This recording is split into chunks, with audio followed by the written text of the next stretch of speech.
Hi. Hello, hello, hello. This is my last live from Colorado. Oops, I'm echoing.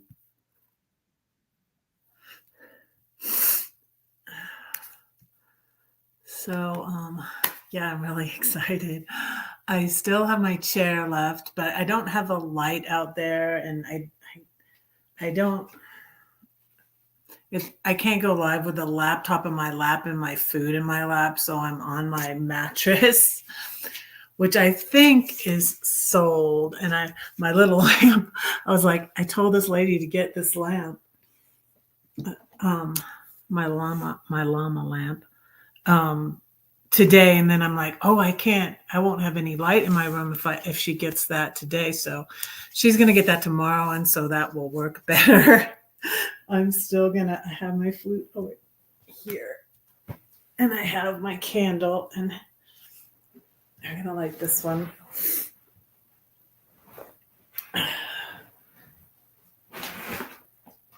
And my flute. I have everything by me. And so what am I sitting on? I'm sitting on something. Oh. This was funny. I feel like I got scammed. I got clear mascara. No, I don't have it on because it's like invisible makeup. This was $16, and I thought, like, I don't know, what did I think? But yeah, I had to put my regular mascara on because you can't. Don't fall for the scams. So that's kind of funny, but not funny. But yeah. I'm gonna light the candle. Put it. This one works the best. Well, let me see if this one works first. They should all work. Well, this little light of mine, I'm gonna let it shine. This little light of mine, I'm gonna let it shine. This little light of mine, I'm gonna let it shine, let it shine, let it shine, let it shine. What is my, I think it was last week, this box that I have packed, one of my plastic bins is my bedside table now. I have 3 of those that fit in the back, 3 of these big bins. And I was getting kind of nervous. I was going to keep the lights, the lamps, the one I had out there and this one in here. But since I'm keeping my TV and I feel like I have more journals, I have more books, I have more wall hangings because I have my big painting of the Warriors of Love. And I have more stuff than when I left St. Louis. And I have the same car. And I have my TV that I'm trying to take. I'm like, I think I need to get rid of more stuff. I have more clothes than when I left St. Louis. So yeah, we're gonna see if it all fits. I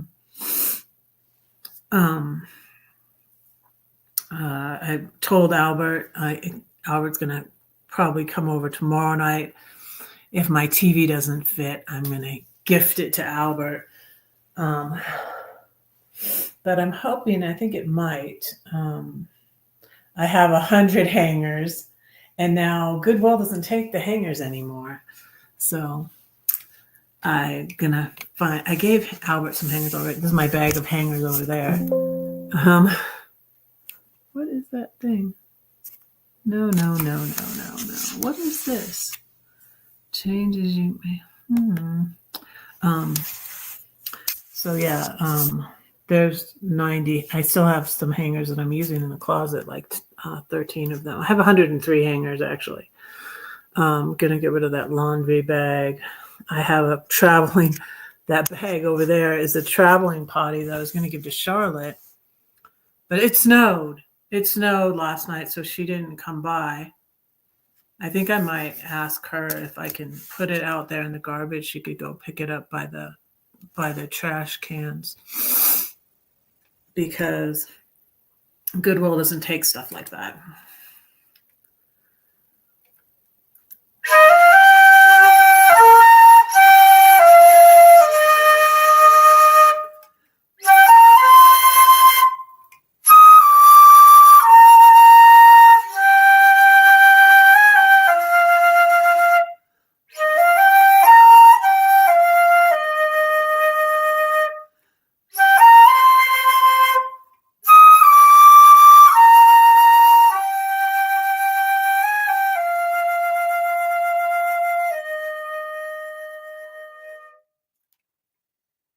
Hi, Glenn. It's going good. It's going good. I sold 2 things today. I got rid of one thing. I'm pretty sure that my little llama, my little llama lamp is sold, and my elephant is wrapped up in plastic because he's going with me. My little elephant table. So yeah, things are going good. And I have this pizza. I got a California crust pizza. My refrigerator is pretty empty and it's already cleaned. And I made the last meal really yesterday, and I made chicken fettuccine alfredo. And I forgot I took my colander to strain my pasta to the Goodwill already, and I was like, what? So I had to pour like the water out. It was okay. It worked. I had to like hold the lid on and because I still have my pans I'm taking to the Goodwill. I still have a load I'm taking to the Goodwill. The girl is so sweet and so nice that bought my furniture. She loved my furniture. She didn't try to talk me down at all. She bought my carpet. She bought my bar stools. She bought my sofa, and she bought my bed. Well, the bottom part of my bed, and so I still have my mattress, which this guy that resells mattresses in Colorado Springs wants it, and he took my Venmo, but he has not paid me yet, so I don't know what's up with that. But he said he'd come get it, but he's like, around here they call the Colorado Springs the Springs, so he's down there. But and he said he was gonna Venmo me, and I've been getting messages on the bed because it's a $500 mattress, and that's what I put on the listing. I put $500 mattress for $50. I need it out of here by Saturday. So yeah, I'm going to sell the mattress, but I'm not sure who's going to get it because one person was like, "Can you deliver it? I'll pay you $100 if you can deliver it." And I'm like, "No, I can't." And so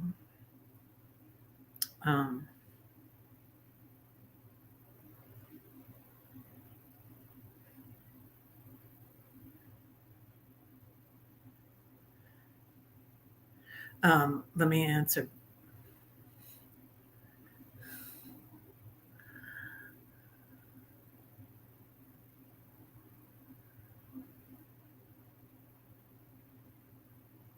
I'm going to miss my friends at church.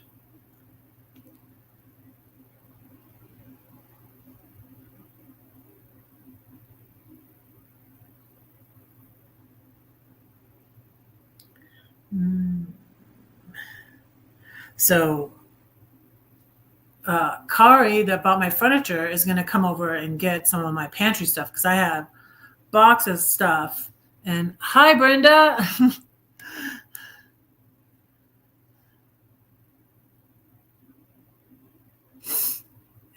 Yeah, it was cool. She almost bought my chair too, but then she wasn't able to get someone to pick it up. So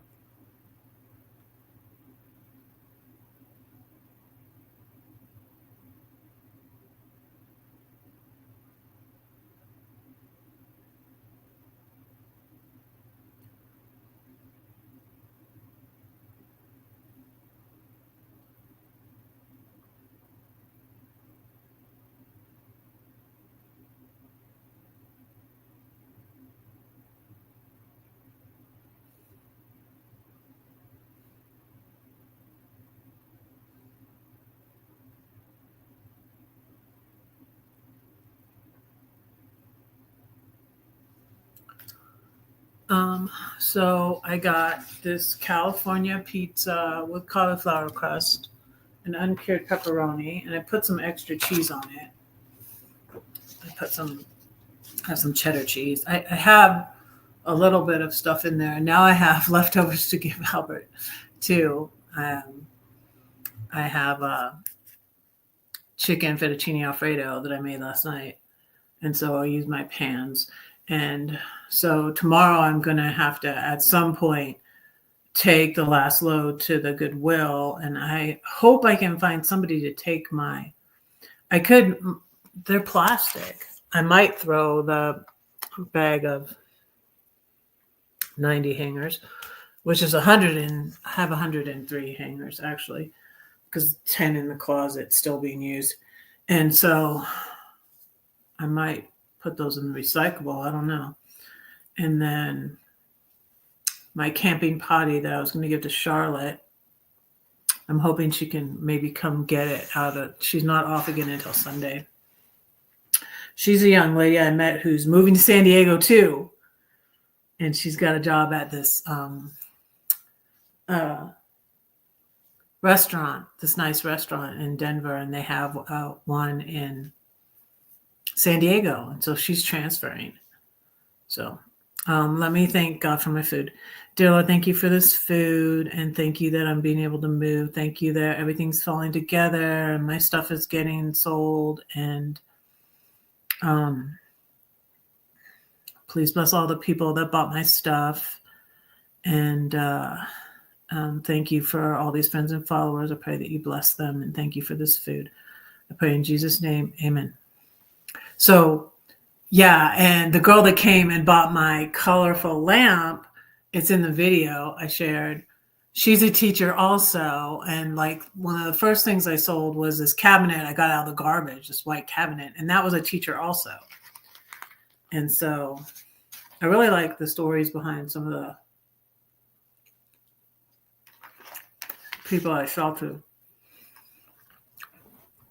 Like, it was awesome meeting Charlotte and Kari, and I'm gonna see if Kari wants to some of my clothes that I have, because I'm getting rid of my purple Michael Kors dress, and I think Kari might be about the same size as me. So I'm gonna ask her if she wants it, and my coats. I wanted to ask Charlotte if she wanted, but Charlotte's tiny. So Charlotte would be swimming in any of my coats, but so I have my black fur coat that didn't faux fur coat that didn't sell on Marketplace. I thought, like, for sure it's like freezing here that somebody might like this, like was like brand new. $10. I got down to 10. I'm like, forget it. I'm not going lower than $10. And then my leopard print coat, lady at the church luncheon. I went to the church luncheon Wednesday. This lady, I think her name was Carol. She was funny. And I think she wanted my coat. She was looking at my leopard print coat, and she's like, you're not going to need that coat in Southern California. And I'm like, she's trying to get my coat. But I have 3 coats left, and one's a jean coat that I want to get rid of.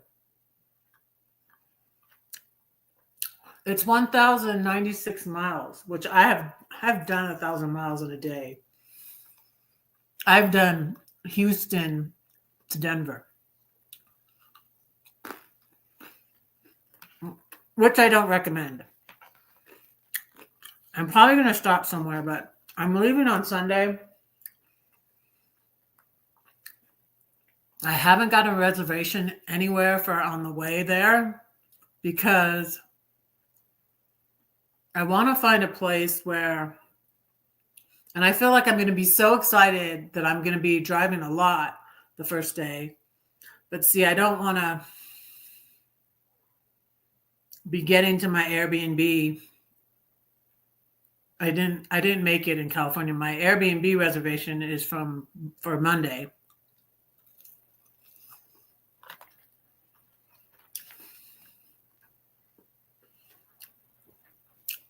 So it's like 1,096 miles.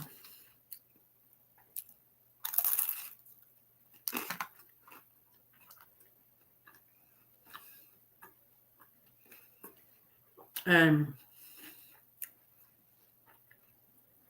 I usually do it in 2 days.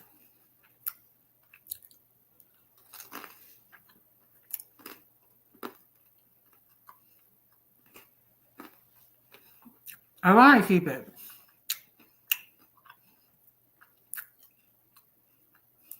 But it really is big coat. It's like longer. And I'm like, the black one,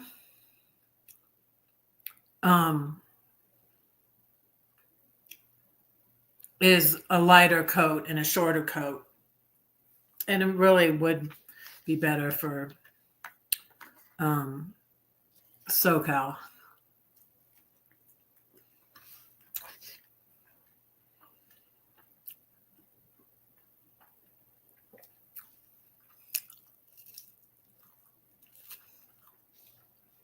But it would be perfect for a Kari too.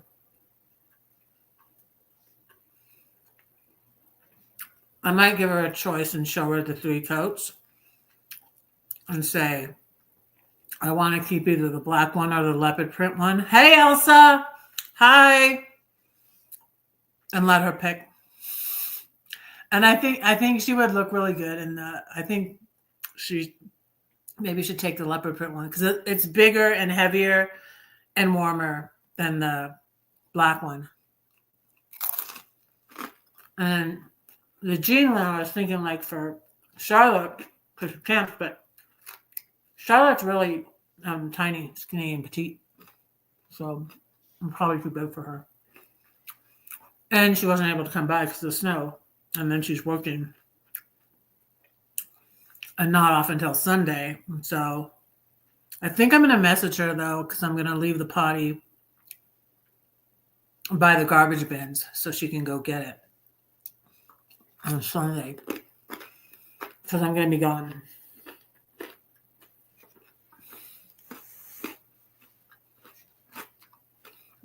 I might get some more pizza.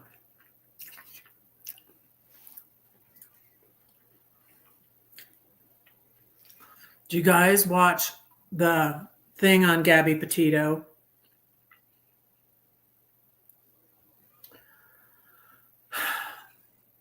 There were 2 things that were big deals that happened when I was in van life to these young women.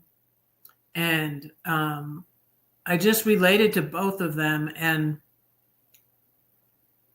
I feel like it sort of enmeshed my combined like what I'm talking about, because there was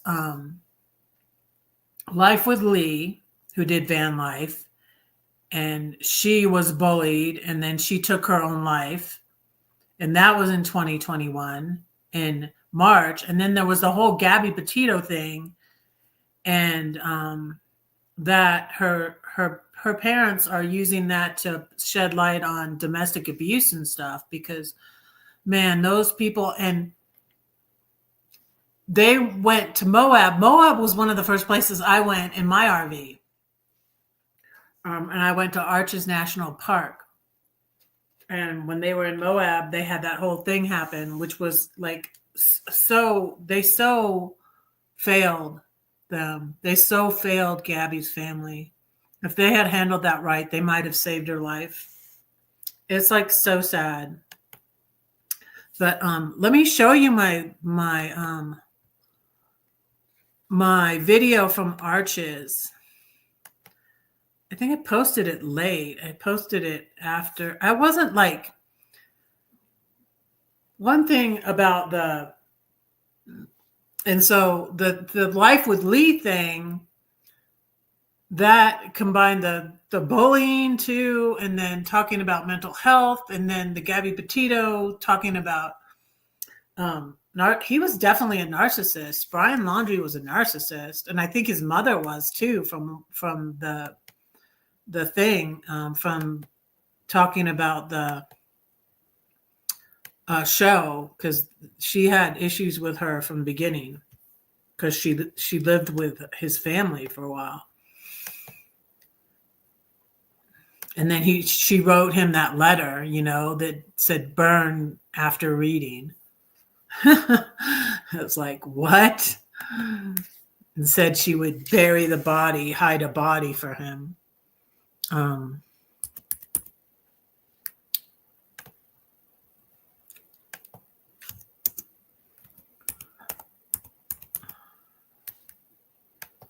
Okay, let me show you my video from Arches National Park. So, yeah, when they pulled them over, and I didn't see this, but they said it in a second video I watched that was from a YouTuber, not from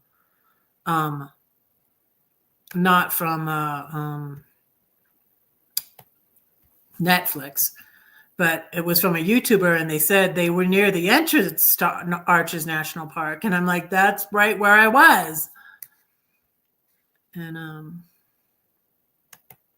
I never did make it to the Tetons, though. I still want to go. Yeah, if that were handled right. Yeah. Yeah, he was definitely a narcissist. I would say so. And that I was watching this psychologist that was talking about it, and I'm like, oh, this is the lady that I watched before, because I was getting so engrossed in that story too. And then the Red, White, and Bethune, those were the ones that helped them find the body, because they found on their footage, on their video, because it was all entwined in the van life story, because and YouTube stuff, and so Red, White, and Bethune, they found on their footage of when they're filming all the time, her van. They went right by her van.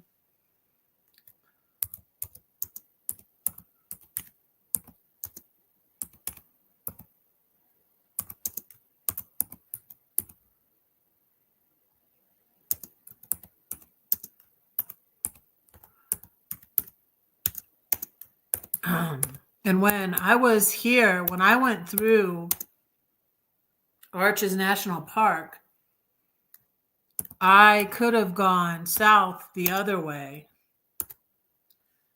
And I wanted to go through the mountains because I thought it would be prettier. I wanted to go that way, but I was scared. I was scared because it was, November, and it was starting to get snowy, and there was snow. There was snow on the ground, and I think it did snow a little bit, but it wasn't like a snowstorm or anything. It snowed at Thanksgiving when I was here in Denver in my RV. Yeah. Yeah, it wasn't long. Yeah, it wasn't long after that incident too that he killed her, and it was like, and then what I didn't know that's in the Netflix drama is that she had contacted her ex-boyfriend. And it's like, whoa. She had contacted him and talked to him, and then she had tried to call him right before she was killed too. Right after the Moab incident. She tried to call him, and he was at work or something, and he's like, I wish I could have taken that call. Her friends, I could tell, felt like her one friend in Florida because she had inklings of like how he was, and that's scary. It's scary, and it's serious. And they should have never. I mean, why didn't they go back to what was the call? The call was about him hitting her, and then they go like they act like she's the abuser just because she didn't want to say. She didn't want to get him in trouble. She didn't want to get him mad at her. It's like it's just a sad situation. So now the Petito, her parents, so her mom remarried, so her name's not Petito anymore. But her parents have done this thing, especially in Utah, and they said in this other video, they said Florida, and maybe they're doing it nationwide. I hope so. And I'm curious because I want to know what these questions are, but it sounds like it'll be good. They said they formulated 11 questions to get a woman to tell you, what's going on, like that she might be the one that's being abused, or she could possibly be killed. Because it's like psychologists said, like if they grab your face or something like that, that's a sign. That's a sign that they could be like, next thing is here. So that's crazy. And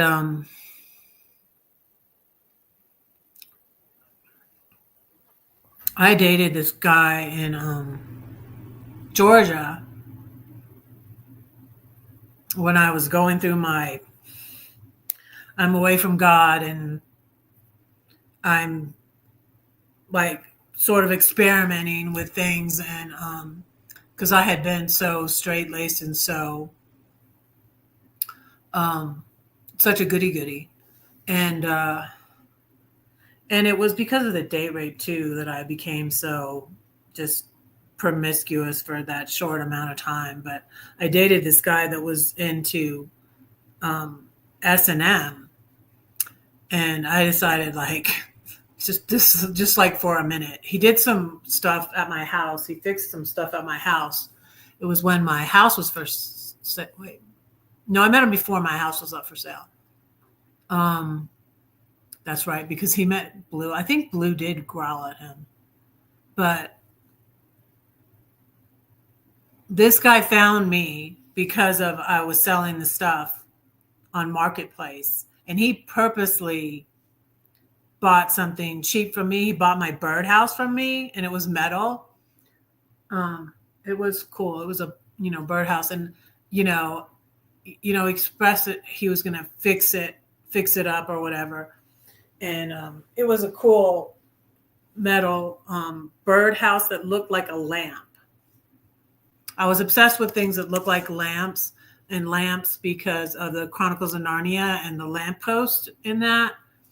And my son had found a lamppost that the neighbor was throwing out, and we put it at the top of our driveway at my ex's house.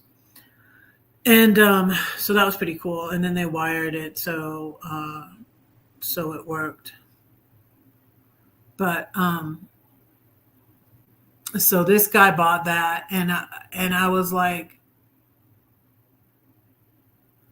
no. I was like, dude, he was looking for another, and he said redheads have a high pain threshold, and it's like that's sick,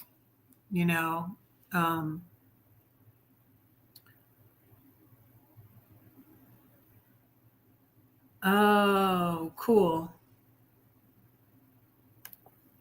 But so yeah. So many people were into the van life and after the pandemic. Hi, Ivan. Whoops. What did I do? I accidentally went out on my video on the YouTube side. Hi, Ivan. How are you? I kind of want to get some more pizza.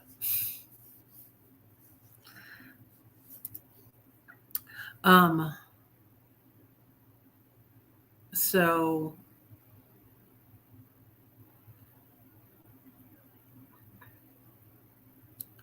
and I feel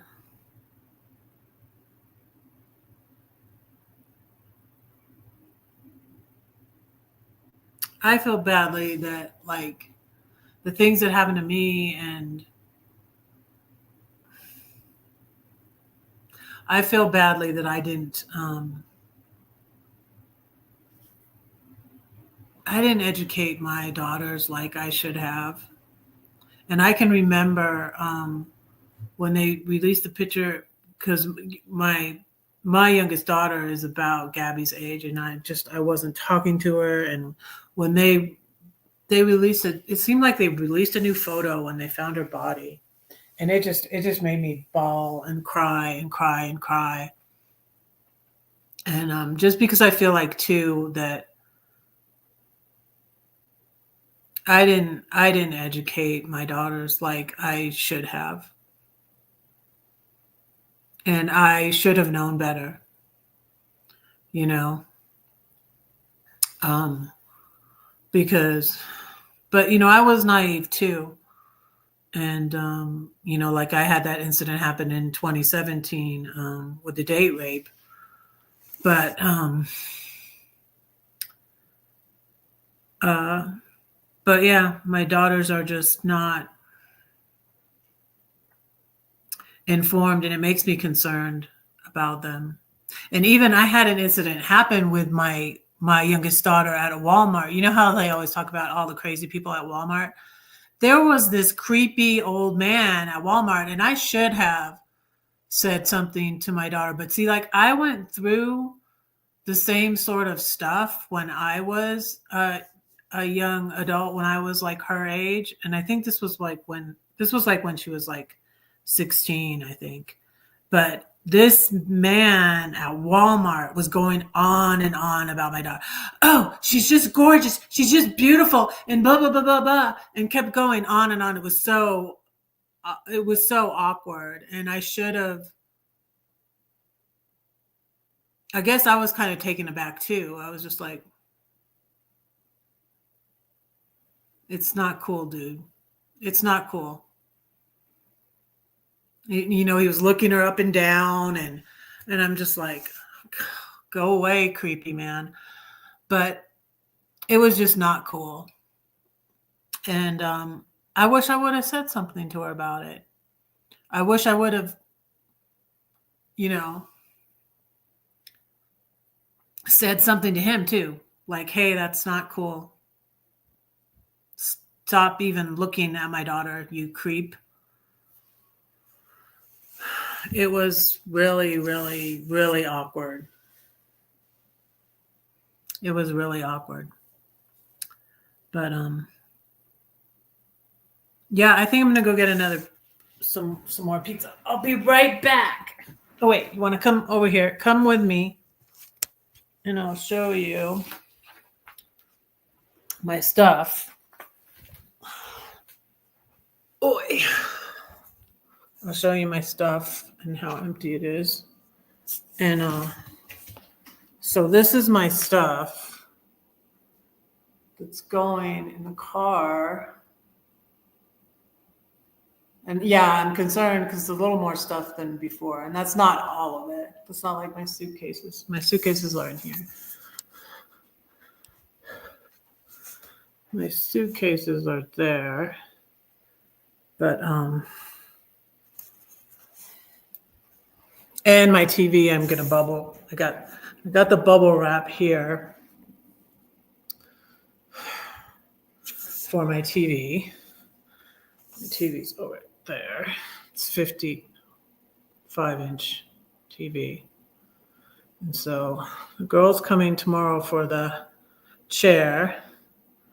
You can't even see. It's the same color as the floor. And the legs coming off that table. I'm taking the table with me too. So going to see how it all fits. So tomorrow we'll be seeing how it all fits. And this is like the pans and stuff here are going to the Goodwill. My plates and bowls and my soap dispenser. This is the stuff this is still my white ceramic bowl. It's still on Marketplace, but no one seems interested in it. It's for $5. And this little trash can is for $5. So that's probably going to the Goodwill tomorrow. And my pitcher, I'm giving, I got a smaller coffee maker. I'm giving Albert this coffee maker. I'm giving Albert my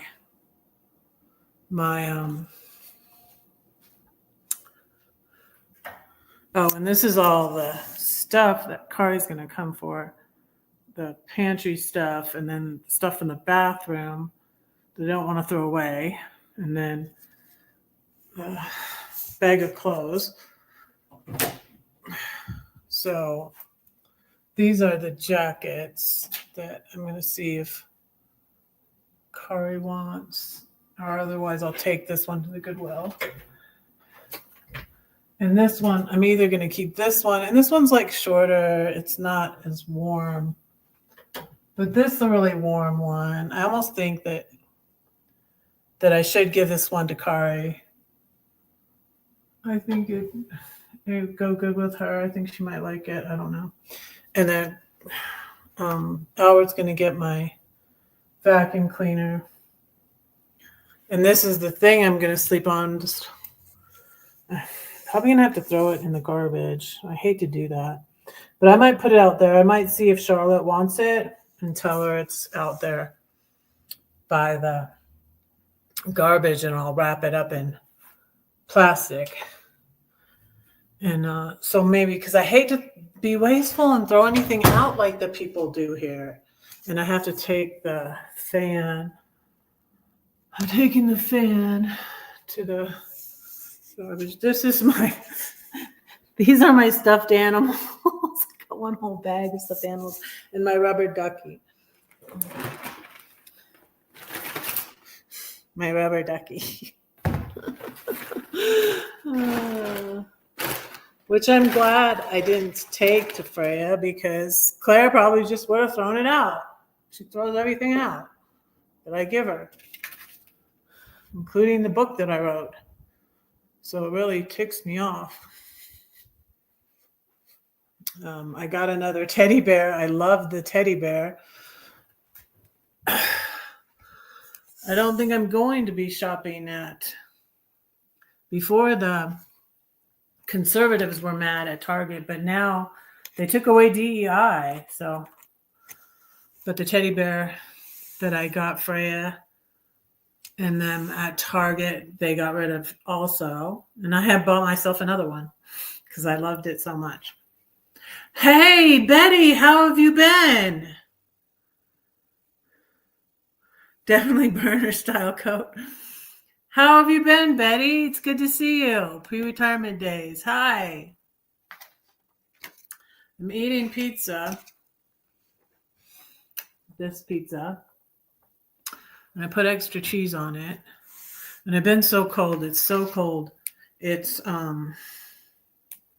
what is it? 28 degrees. It's been so cold, and especially since my fireplace is gone. But how have you been, Betty?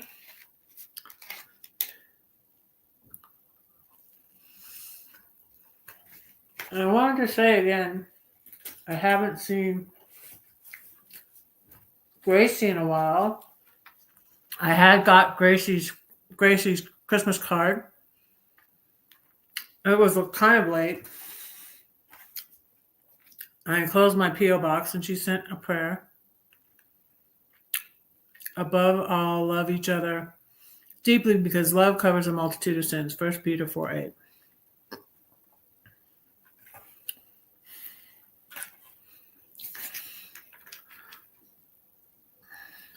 Yeah, I've been busy too.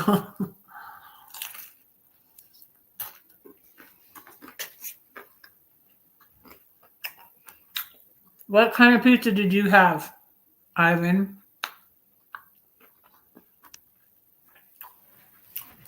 5 watching, it says. Thank you for being here. Did I bring a napkin over here? There we go.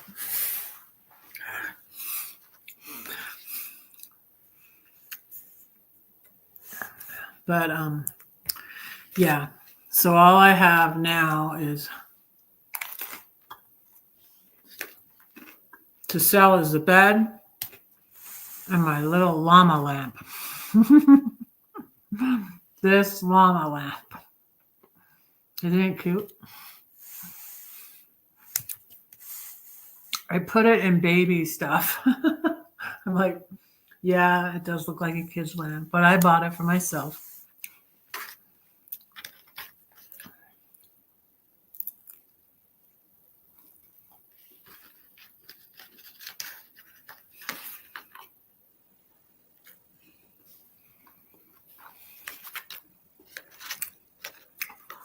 But the new people I've met have been through a lot, like me. Like Charlotte's been through a lot, and Kari's been through a lot. So I'm really glad I met them.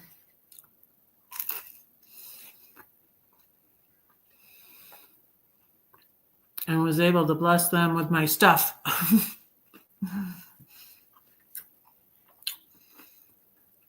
And I almost took my sleeping bag to Goodwill and didn't even sell it. And if I hadn't, I wouldn't have met Charlotte.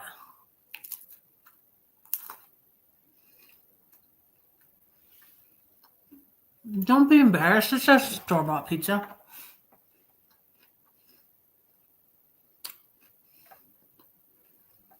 Are the mystery viewers not here?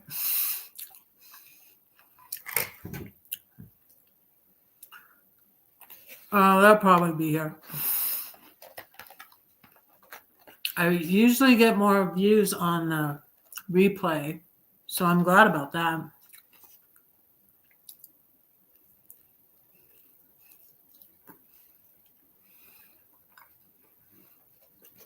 Yeah, I put extra cheddar cheese on this.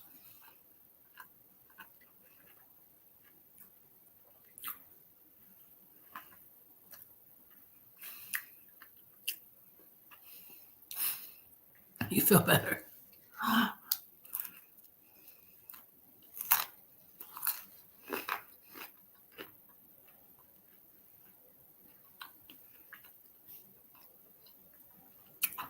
I used to make pizza at home for my family and calzones. I would get the frozen bread dough to make the crust.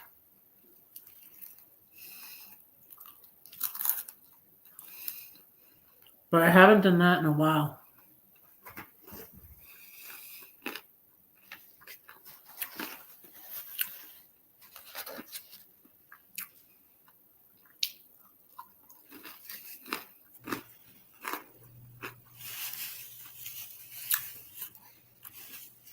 I tried calling getting Salvation Army to come pick up my mattress. They don't take them anymore. And the Goodwill in Georgia when I moved took the hangers. What I said, I have 103 hangers. That bag right there of hangers has 90 hangers in it. I'm really excited. I've been wanting. So when I was out in California in my RV, I was thinking of moving out there.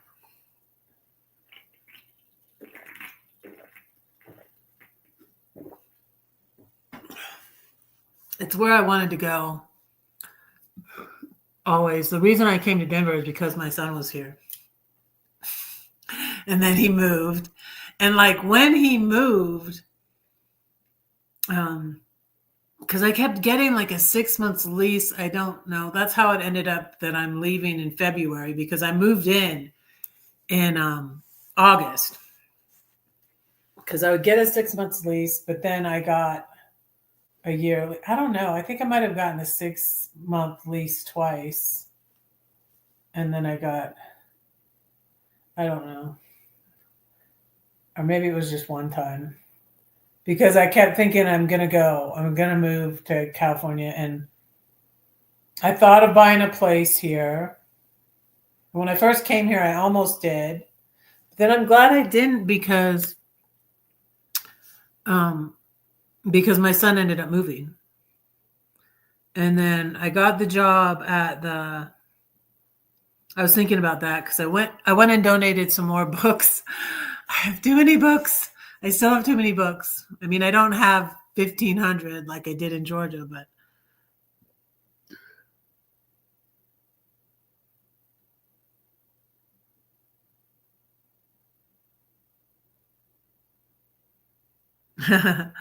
I think it's so funny that people won't buy a used mattress, but they spend $200 on a night to sleep on one in a hotel.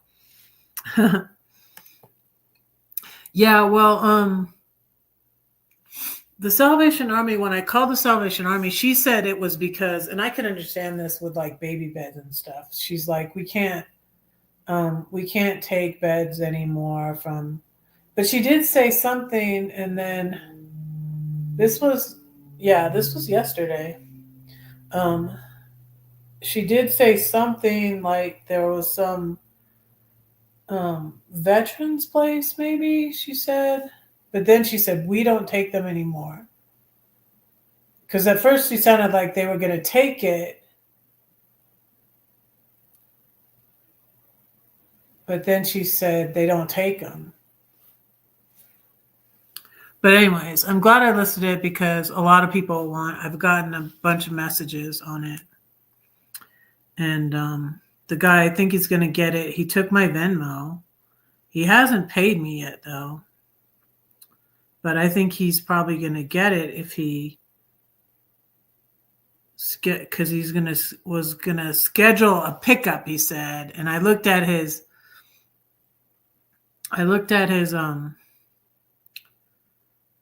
profile, and he sells them, he resells them. So, and I don't mind about that at all. He should be able to make some money on it, and I just need it taken away. Someone said they would give me $100 if I could deliver it, and I'm like, no, that's the point. I can't deliver it. I need somebody to haul it off. That's why it's $50. So yes, it won't be cold and snow. Yeah. I still kind of like, it was nice for a little bit, but I'm not, this is not, I was going to say my Final Destination, you know, that horror movie, Final Destination. I really feel like, you know, this is going to be my last big, unless I move to somewhere else in California, but California is where I wanted to go settle. And that's what I thought. But a couple things happened that made me, like when I had the falling out with my brother, because and he never, like, anything I said or did, you know, he was not for me. It was almost like he was more on my ex-husband's side than my side when we divorced. My sister-in-law was, you know, we're on your side. We're not friends with him anymore. But my brother was friends with my husband, though, before we started going out. They were in the same class from Boca Raton High School. But still, you should be on your sister's side, especially. But anyways.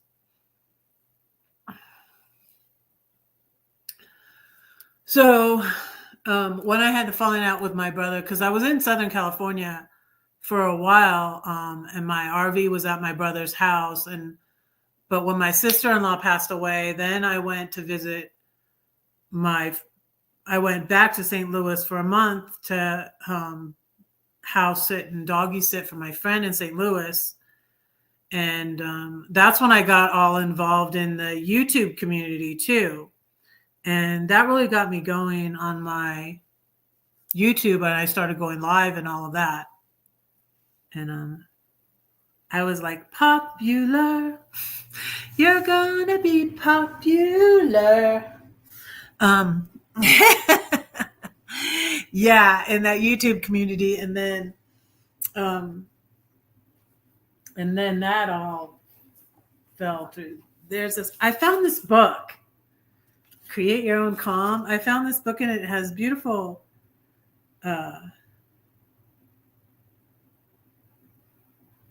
Your fear will always lead you to the magic. It has these beautiful illustrations and these beautiful pictures. And dear old world, she murmured, you are very lovely, and I am glad to be alive in you. Ellen Montgomery, Anne of Green Gables. It has some cool quotes and cool illustrations in it.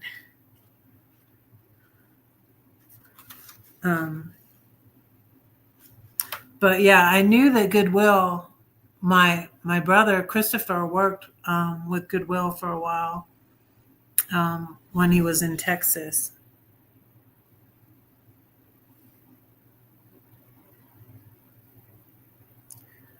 Oh, here's a quote from Madeleine L'Engle. I love her.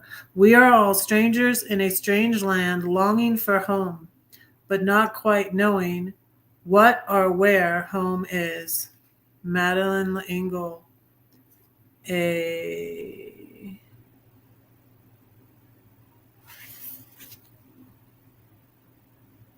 path that is right? Oh, a path that is higher. I can't read that. That's really, really teeny. But she wrote, Madeleine L'Engle wrote A Wind in the Door and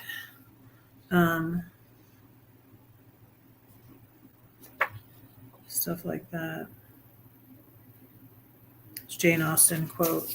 But anyways, so this is what I was thinking about. If one scheme of happiness fails, human nature turns to another. If the first calculation is wrong, we may make a second better. We find comfort somewhere. Jane Austen, Mansfield Park. And so on that page, it has like little questions for you to ask and answer that they ask and for you to answer. I planned for this. And so I wrote in this the other day because I found that quote and I liked it. And then I was like, well, look at the questions they're asking. So I planned for this, to be in a caring community on YouTube. But instead, this happened. I got bullied and they made entire videos to bash me. And I got through it by learning, standing up for myself, making clapback videos, and threatening to sue them. That's how I got them to stop. But it was difficult. And so that was an interesting thing. So I found this little book at the 5 and under, five below 5 and below. I had never been in that store. I didn't even know what it was. But I love this lady's.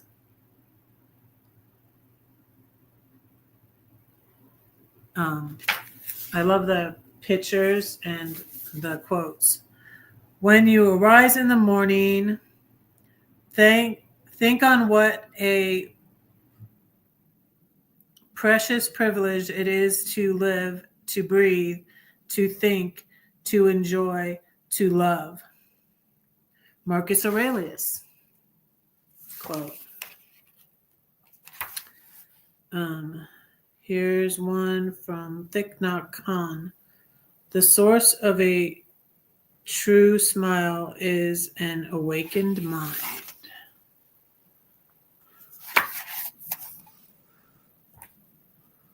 But I've been looking at little trailers. I just found another one as a possibility, but I don't think I'm going to get one now. I think I will wait until um, I get to California and see if I still want one. But I saw one today that I was like, oh, hey, that's my price. It was really cheap. Let me see if I can find it. I'll show you.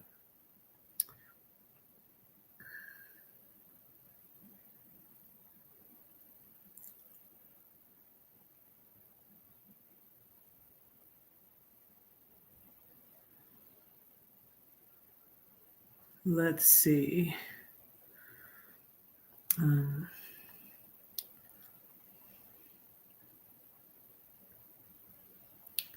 I should have saved it. I didn't save it.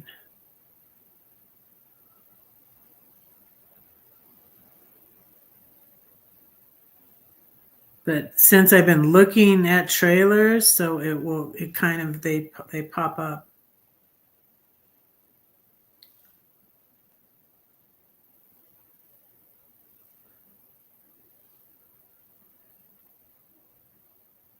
Oh, don't see it now. Ugh. But there's these tab ones that are like $23,000, and there was a little homemade one. Maybe it's already gone. I don't see it anymore. But the kind that I can tow with my RAV, it has to be little, really small, because some of the tabs are too heavy. Like this one, I think I can tow, but it's $11,000, so that's more than I want to spend. It's a little Sunray. Yeah, it has the kitchen on the back and the bed.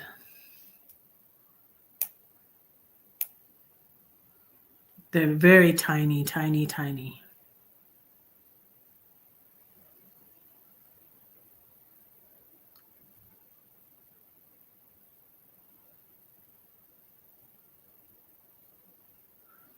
Weighs under 50. Yeah, that's what I need, under 15.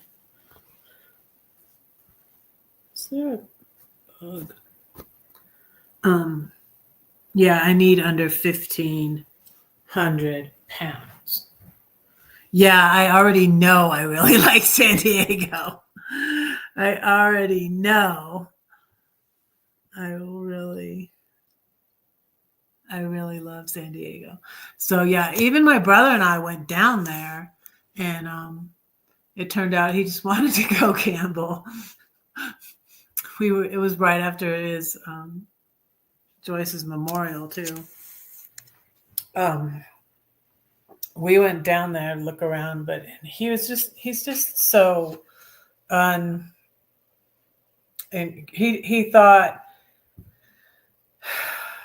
he thought it was horrible for me to be living in my RV, and he was just so unsupportive, really. And he like joked. He's like, "Oh, there's a telephone booth you could afford," and I was just like, "Meh." Um, and so when my brother and I had a falling out, I was like, I haven't even traveled around in this thing like I wanted to, so I'm just gonna leave. I was just like, I'm just gonna go. And he said, um, "Why don't you go in a trailer park?" And it's like, no, if you don't want me here, I'm just gonna leave. Um, so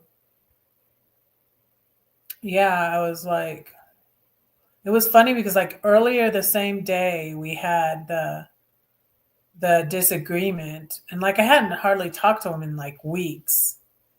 Um, this was April 2021. So um, oh, and it was so sad. I said the other thing that happened while I was doing not van life, but RV life, when I was living in my RV, is Lee took her own life and she killed herself on my brother's birthday. It was March 26th. And then it was like the week after that, I met Box Van D and we did that little video I have on it.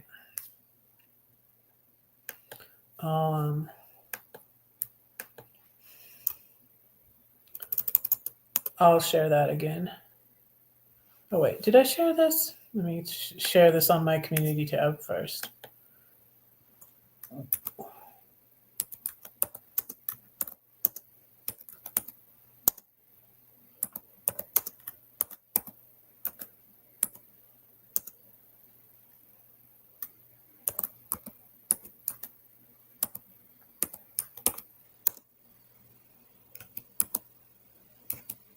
Yeah, it was 2020, November 2020. Did I say that right? When I was in Moab. And then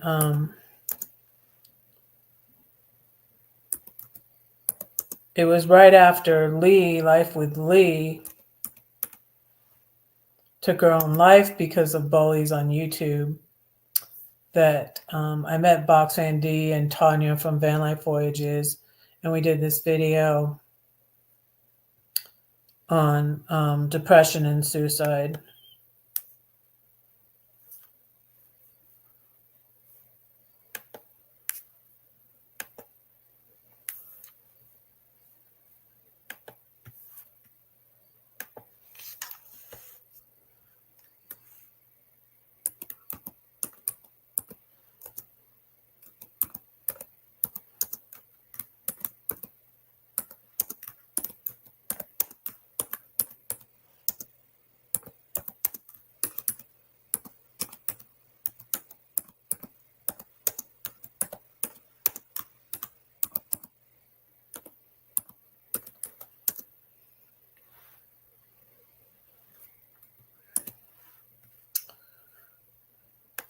Yeah.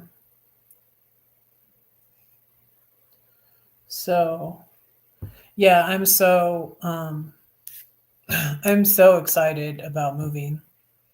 And it's really going better this time because, as I said before, I told the story about getting involved with that guy. He wasn't the S&M guy. That was the guy in Georgia. That was before my move in Georgia. I got involved with the S&M guy, and I was like, that is not. And I told him, I'm like, I'm not gonna be that for you, dude. And then I found out that, I realized that he sought me out and purposely bought something from me because he wanted to meet me because he was looking for a submissive. And that stuff is, I'm sorry. That stuff is messed up. That stuff is messed up. But before I left St. Louis, that was in 2020, before I left Georgia. So before I left Georgia, it was so chaotic. I mean, it was hard. Not chaotic, because I'm a real planner. I really try to be organized. But in Georgia, I just had so much stuff. And I wasn't asking anybody to help me. Nobody was helping me.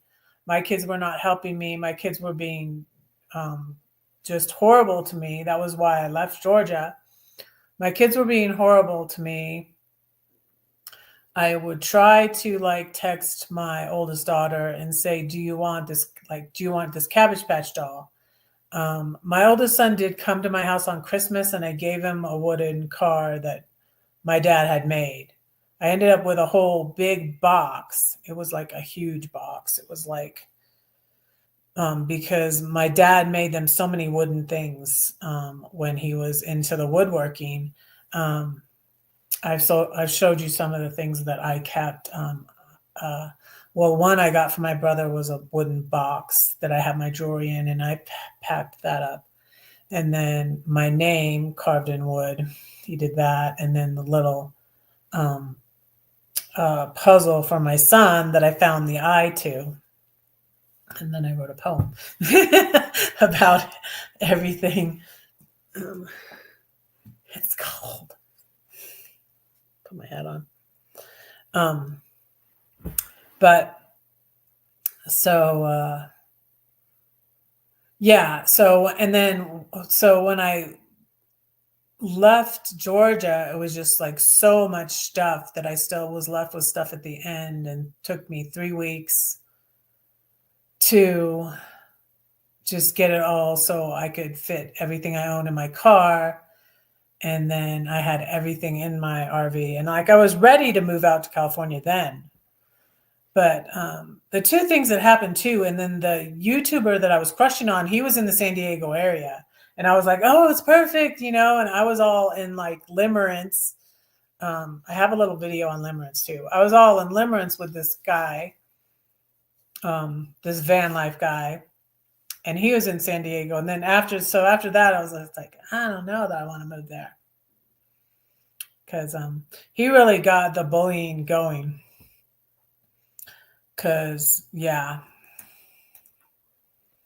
it was, they blacklisted me. They canceled me. It was just really, really awful. But anyways, this move is going much better because, so before I left St. Louis, I got involved with the guy that he helped me deliver my RV when I sold it. And he sold me this van that was really, really cheap. But then I really didn't trust him about the van. I was like, did he steal this or what?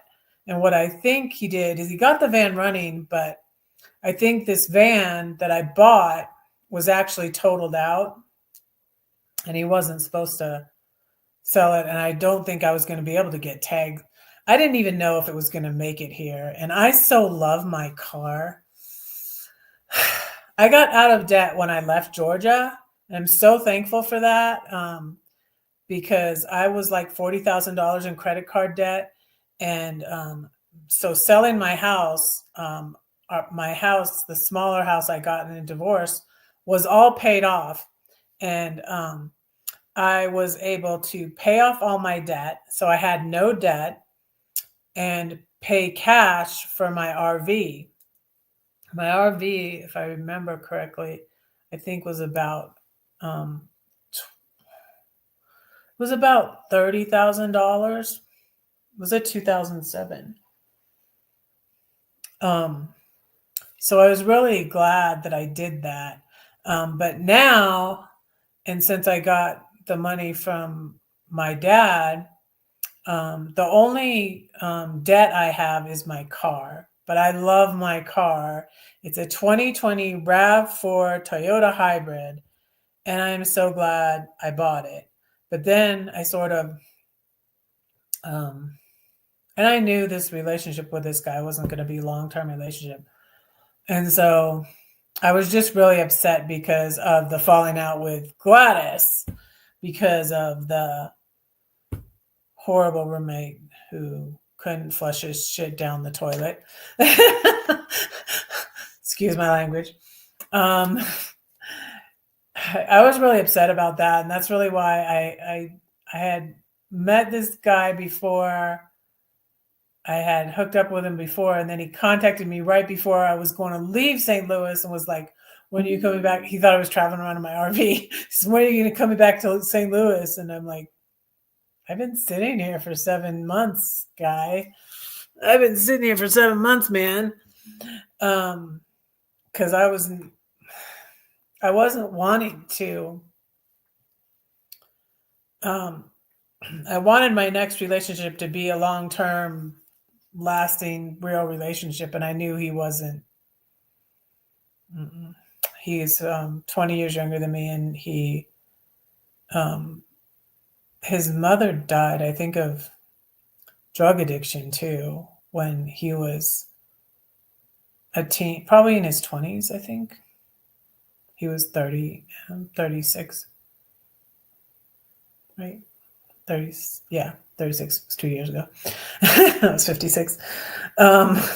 So anyways, but so he had issues, and it wasn't going to be a long-term thing.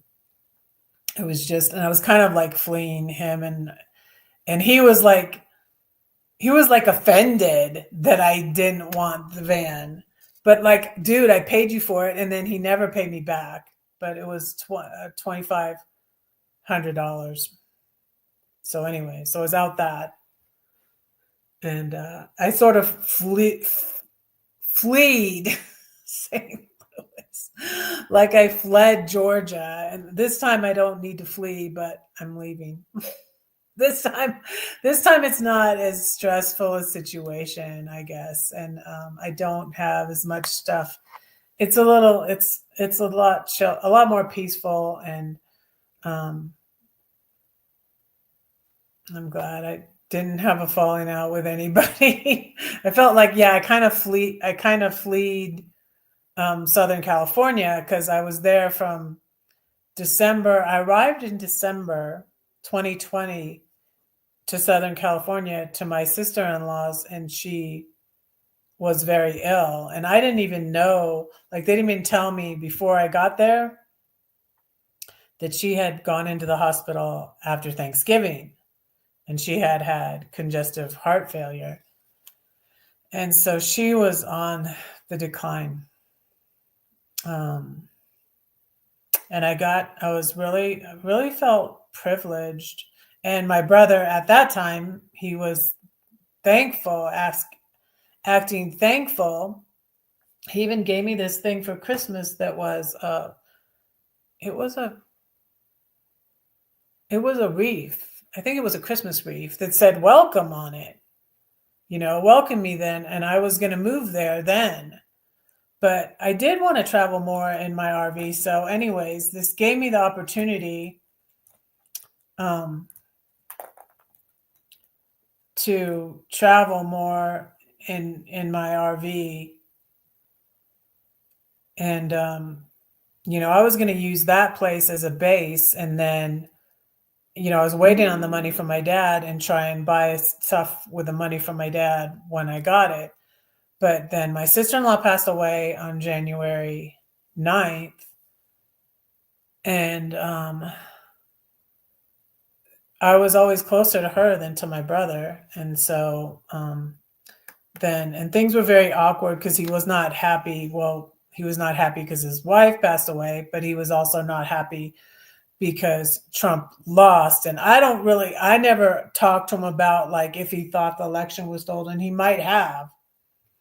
And the whole January 6th crap happened when I was at his house, and it was like so hard. All this stuff is happening and when we thought my RV electrical connection thing wasn't working, but it was his house. My RV kept tripping up his little house. He had a big, like myself, he had a big house and a small house in Los Angeles. And my RV was parked by the little house, which wasn't really much bigger than my RV. It's not very big. It's a little bit bigger than my RV. It's like a tiny house. I think he's added onto it now. And I think he didn't get burned down in the fires, hopefully. Because he made almost $1 million selling the big house.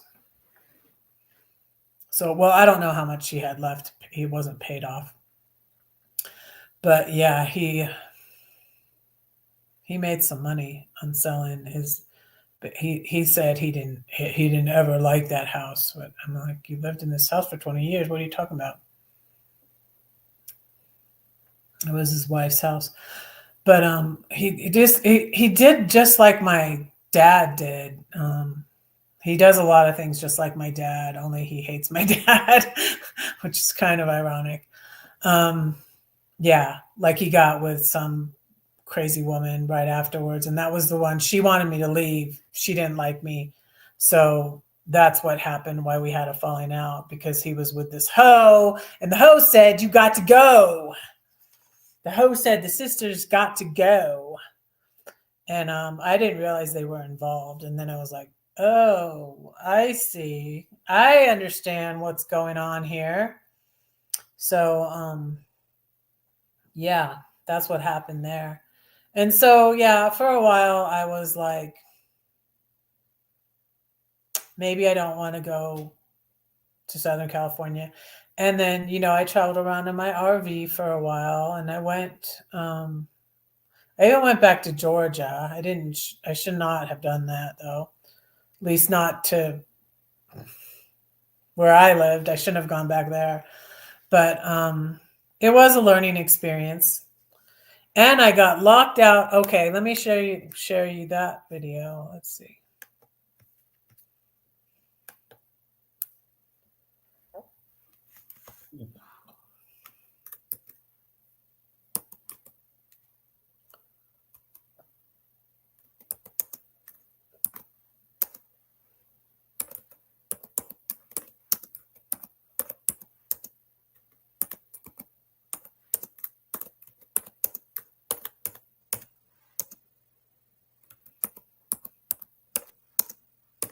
Let me share this.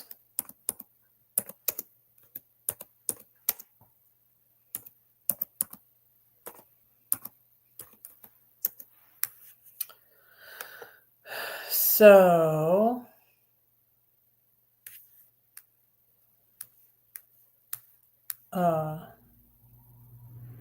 okay, which one was I going to show you?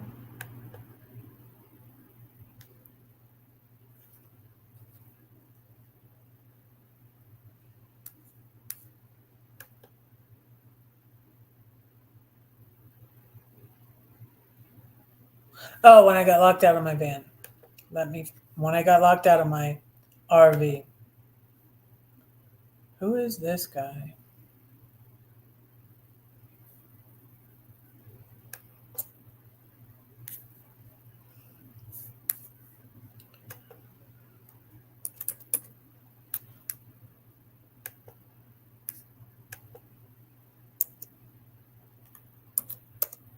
I got locked out. Let me find it.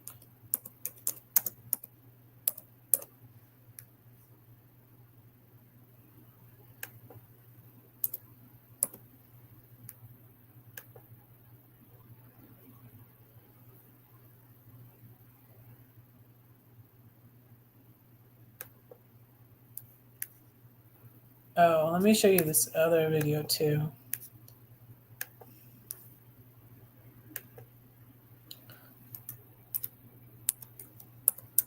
I'm sharing these on my community tab too.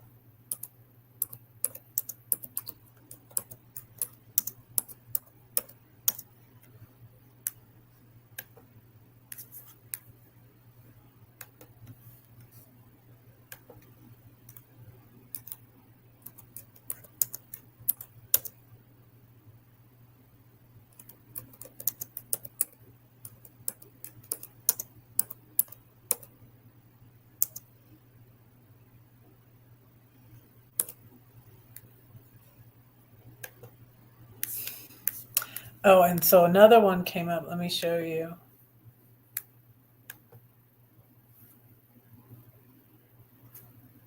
Why I'm quiet now. The one after my sister-in-law passed away. I'll share that.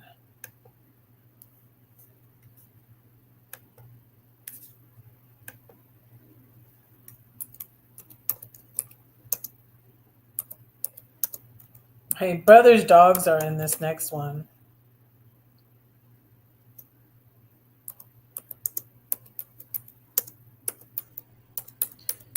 Because this is from my brother's big house. Oh, and I'm wearing this shirt from my sister-in-law. Yes, I have a retirement plan. I plan on camping.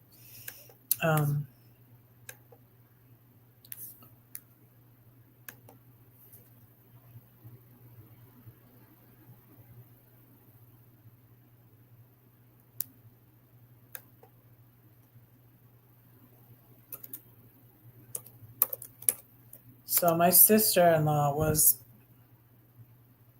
I went through stuff at my church in Georgia, and then going through my separation and divorce, I felt like I didn't have many friends. I had some friends, but I didn't have many true friends in Georgia, and um, I just felt so close to my sister-in-law. And even I talk about the green card guy too that I met when I did Airbnb. Just my sister-in-law was about the only one I spoke to about that. There was this other friend I had that I'm out of touch with. I really would love to get back in touch with her, but I think she might be a trumper too. She was someone I met at the Mexico missions trip with the Newsboys.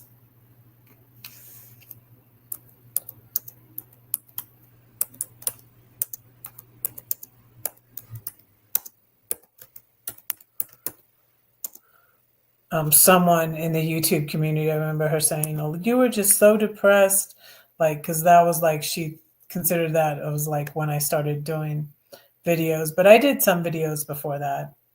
I did. If you go to my older videos, you can see one I did in 2020 when I was still at the house in Georgia. But I just didn't do that many videos back then.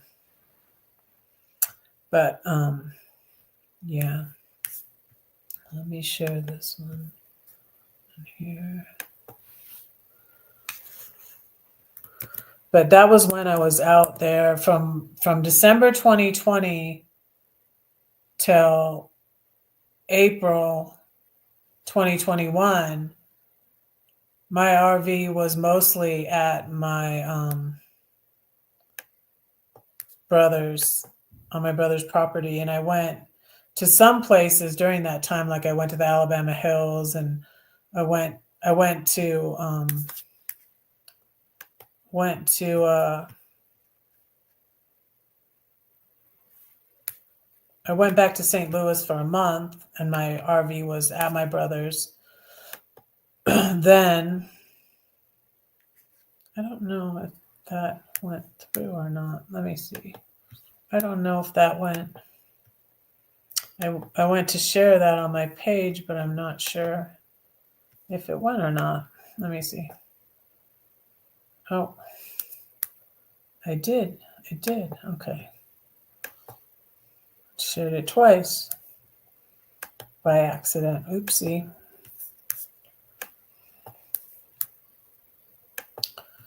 So, yeah.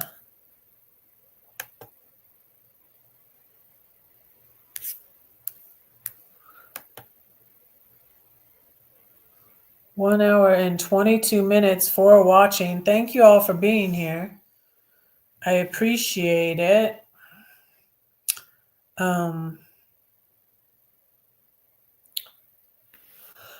Let me. I was going to do a double video. You know what I was going to do? Let me find a video poem to say. What poem should I say?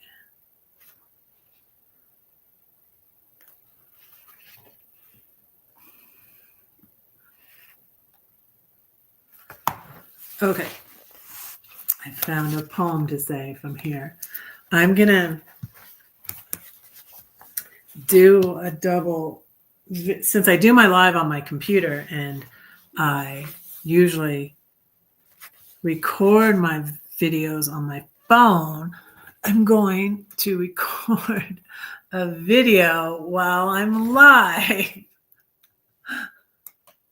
Sort of killing two birds with one stone here.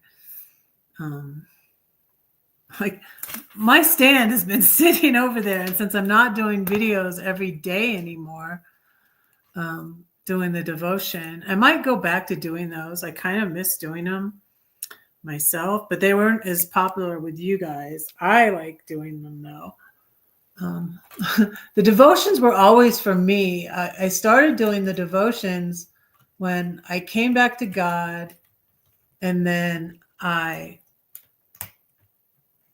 was going through right when I decided to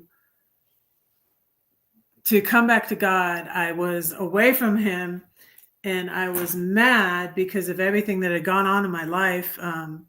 It wasn't just that my kids weren't talking to me. Thank you so much for saying that. Thank you, Ivan. Thank you so much, Ivan.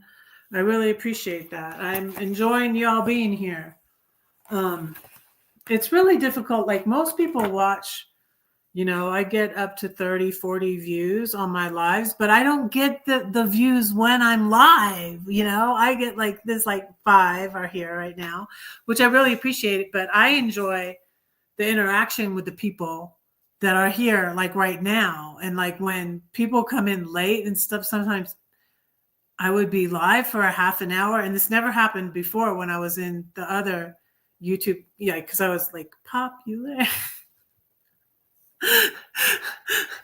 And until they canceled me, I was popular in the little YouTube community. And they didn't like that. I don't know. They didn't like me. They canceled me. So yeah, and they bullied me and they made whole videos to bash me. And that evil redheaded woman, she's so evil. Just evil. Just praying for people that I had the little I had the voodoo doll of him and I was sticking pins in. No, I'm kidding. I'm being sarcastic. I had the voodoo doll. I was hiring it. No, I'm just kidding. I made a bad joke. That's what I got in trouble for. I made a bad joke. It caused me so much anxiety. You guys, you know what I learned about my anxiety? Oh, and you know who I love to learn about anxiety from? I'm reading this book. Okay, I'm reading. Like, where's my phone? I put it up here on the thing, and now I can't show you. I need to show you something. I can share. Well, I can share her site too. Martha Beck. You know what I realized too? This is cool because I was just doing the Molly Brown video. The Unsinkable Molly Brown video. Well, they have the same initials.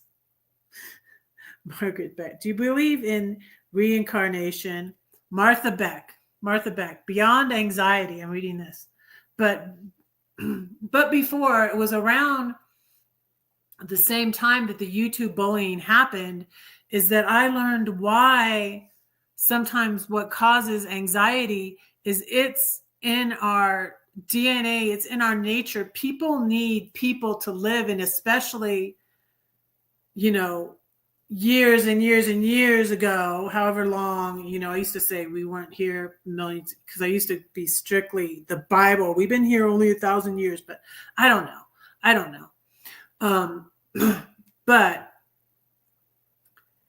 your relationship and you being in community, your life depended on it. If you're put out of the community, and back in the days of the caveman or whatever, when we're living in,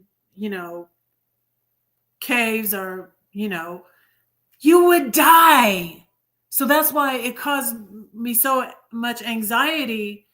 And then I realized even, I'm not absolutely sure, but I am self-diagnosed as autistic.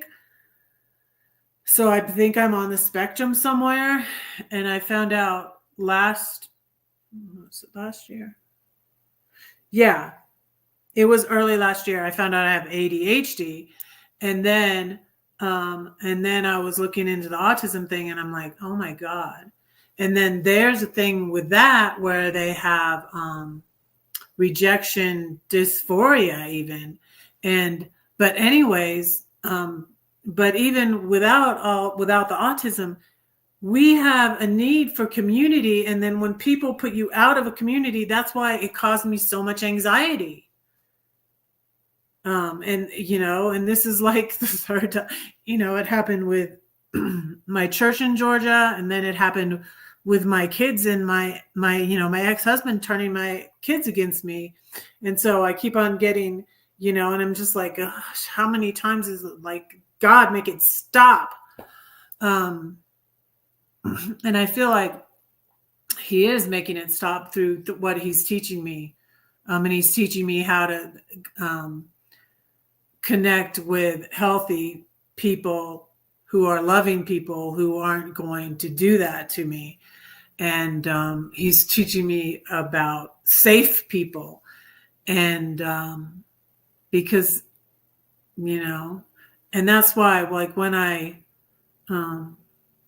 went through that, I did think, I was like, and before even it happened with the bullies making videos about me, it's like I was on my way out. And it was kind of the same thing really that happened with my husband, because he's like, oh no, you're not going to reject me. We're going to reject you. And it was like his vengeance, I'm going to get the kids. Do you ever see the movie Hook? He's like, I'll get the little boogers to love me. You know how Hook says that in the movie Hook? And that's what my ex did. I'll get them to be on my side. And it's a narcissist's way. It's what narcissists do. And so it happened in the YouTube community. And but that causes you anxiety, because it's your instinct, because we're made to be in community. We need each other. And back in the old days, if you're put out of the group, you would die. So that's, of course it causes anxiety, but this book too is really helping me. And Martha Beck has, I'm not sure what is her YouTube called. I don't know if it's just Martha Beck. I'm going to find it just a second. I'll share the link with you. But she's helping me so much with anxiety. And when your anxiety increases, and this is why I wasn't writing too, your anxiety increases and then your creativity's gone. And then if you learn to be creative, that counters your anxiety. And she's just got so many great tips on anxiety to help with anxiety. And I just feel like she's such a happy person now. And she came out of Mormonism. So her channel is called Martha Beck. But it's so, so good. And this is the one I like so much, is the Diary of a CEO one. And where she says, don't lie. Lying is bad for your mental health. And she had a near-death experience that taught her that, and she decided not to lie, and that decreases your anxiety too. But let me share the channel with you.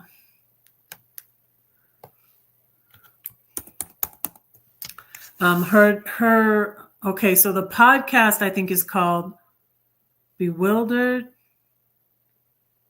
I think they have a Substack too that's called Wilder. But it's so, so good. You guys got to check it out. But Martha Beck, MB, just like the unsinkable Molly Brown.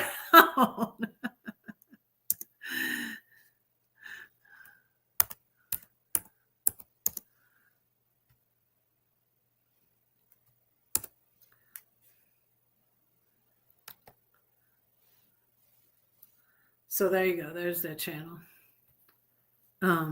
So I was going to share a poem from Seven Story Tree. I have links below if you want the book. It will probably take me a while though. Like I said, YouTube, Amazon is charging me $15 for my own book. So the price has gone up because the price has gone up for me. There's links below if you want a signed copy of my book. PayPal me. I think I put 25. I think that's what I put. But I'm hoping to, so pray for me to find a publisher for my new book of poems. I'm putting this back in the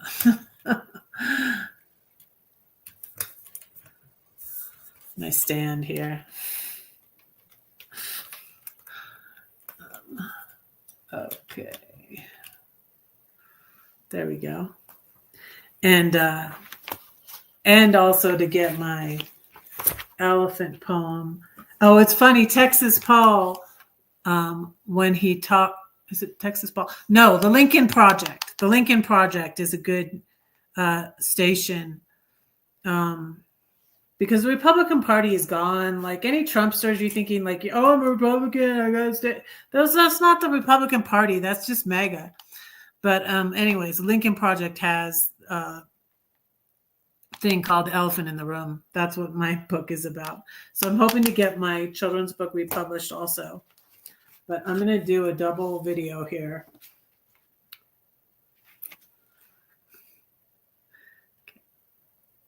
Hi, I'm live and I'm going to read a poem from The 7-Story Tree. It's called Darkness and Light. And the verse I have before this poem is, what I say to you in the dark, tell in the light, and what you hear whispered in the ear, proclaim upon the housetops. Matthew 10:27. Darkness and light. Without fear, we couldn't be brave. Without temptation, we couldn't have victory. Without darkness, where is the light? And without day, there'd be no night. With no sin, where would be purity? It's hell to imagine no heaven above, and if there's no hate, then where is the love? How could we know peace without the turmoil, freedom without chains, blessings without cursing, righteousness without shame? So trust him in the darkness. He gives his beloved sleep. Awaken with the dawn, his mercies new, for he your soul will keep.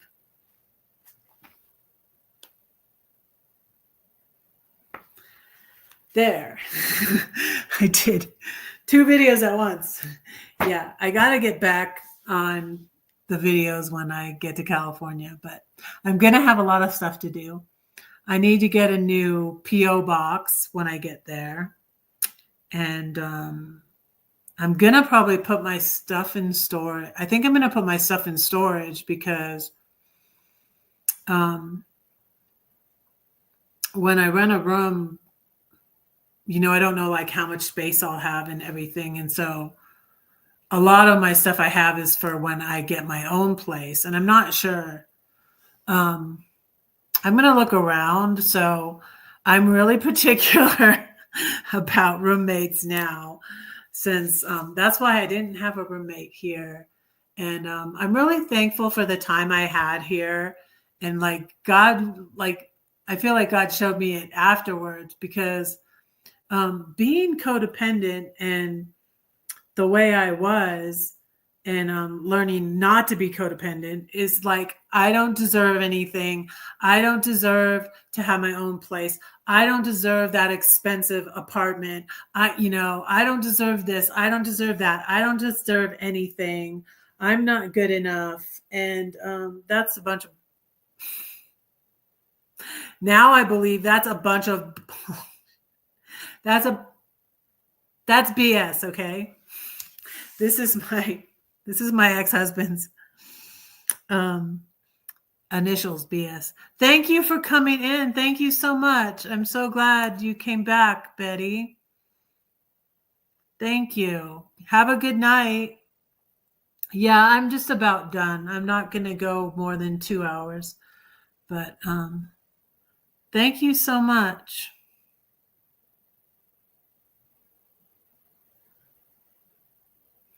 Good to see you.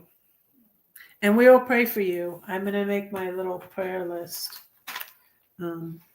Here's my journal. You know what's funny about this journal that I just noticed? I found this journal with a cross on it at where did I get it? I think I found it at Target, actually. Um, but the brand says True Story. And so if you don't know, my last name is Story. That's why this was called the 7-Story Tree, because there were 7 of us and our last name is Story, and the tree is like the family tree, but it's also the tree of life, the tree in Psalm 1, Jeremiah 17, you shall be like the tree planted by the rivers of living water. And so my last name is Story, and I just noticed that this journal is called True Story. I don't know if you can see that. You can barely see that. I could barely see that. I was like, True Story. Wow. That's interesting. I didn't even see that, I don't think. I don't know. But one of the first things I wrote was a thing. I was very into religion, and it was about Catholicism and my exploration of Catholicism. And I had found this old book, and oh goodness, so many of my books were so hard to get rid of. But I even, I guess I donated it to the Friends of the Library. I had antique books. I had really a collection of books. I had some very, very old books. So I had some old books, and they might have been, it was hard for me to decide what to sell and what not to sell. I never tried to sell any of my clothes on Marketplace, and I tried to sell some books, but I didn't really do that well with selling books. But I had some old antique books, and so I had this old book that was by a nun. It was the Trials and Persecutions of, what's her name? But I wrote a little thing on it, and that's what it was called, A True Story. And I had found this book about this nun, and it's really a good book. Let me see if I can find it, because that's the thing about books. And that's why I let go of my William Barclay books, because I know this is what I have more of this time, because I have these 2 bins that are black, and I kept only the books that would fit in these 2 bins for when I was traveling in my RV, and I have more books now. And so although I just donated like 13 books, but I gave away the William Barclay books. But I can go on Amazon and find them again. And the same thing with this, The Trials and Persecutions, Edith O'Gorman.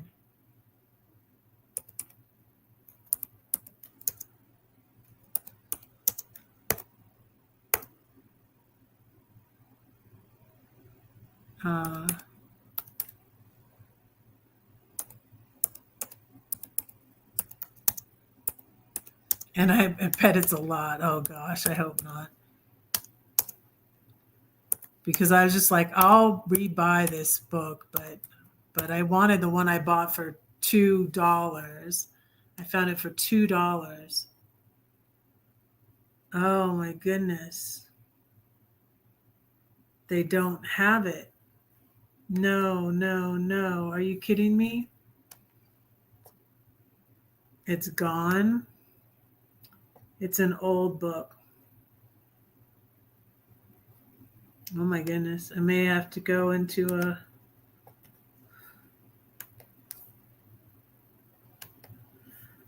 They don't have it? They don't have it. Oh no.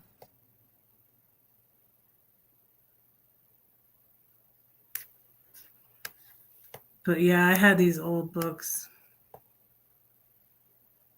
I should have wrote down all the titles to them, because now I don't remember. I might have them written down somewhere. But anyway, so I wrote something that I called a true story because that's my last name. And my book was going to be, I love to tell the story. I had an article in a Christian like newspaper, local um, um, newspaper in Middle Georgia where I lived in 2003. There was an article about me called I Love to Tell the Story. And that's what I was gonna, that's what my book was gonna be called up. My website used to be I Love to Tell the Story. And my husband my husband took it all down when we separated. So, and I was going to write a book about how our marriage survived building a house, which was crazy that we survived building the house, but then we separated after that. But it was just other things. We nearly divorced when we built our house, which was from 1999, and the house is still not finished. So we've been building this house for 25 years now. But he's not building is basically the point. He's not been working on it much lately. Although I heard he had a yard sale. That's good. Because my ex is a hoarder. But let me find another poem to read you.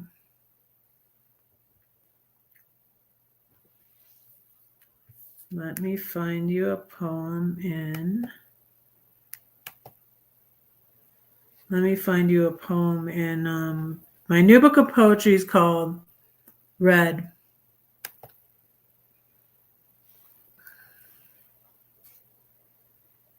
Red poems. The red was going to be redeemed, equipped, and delivered.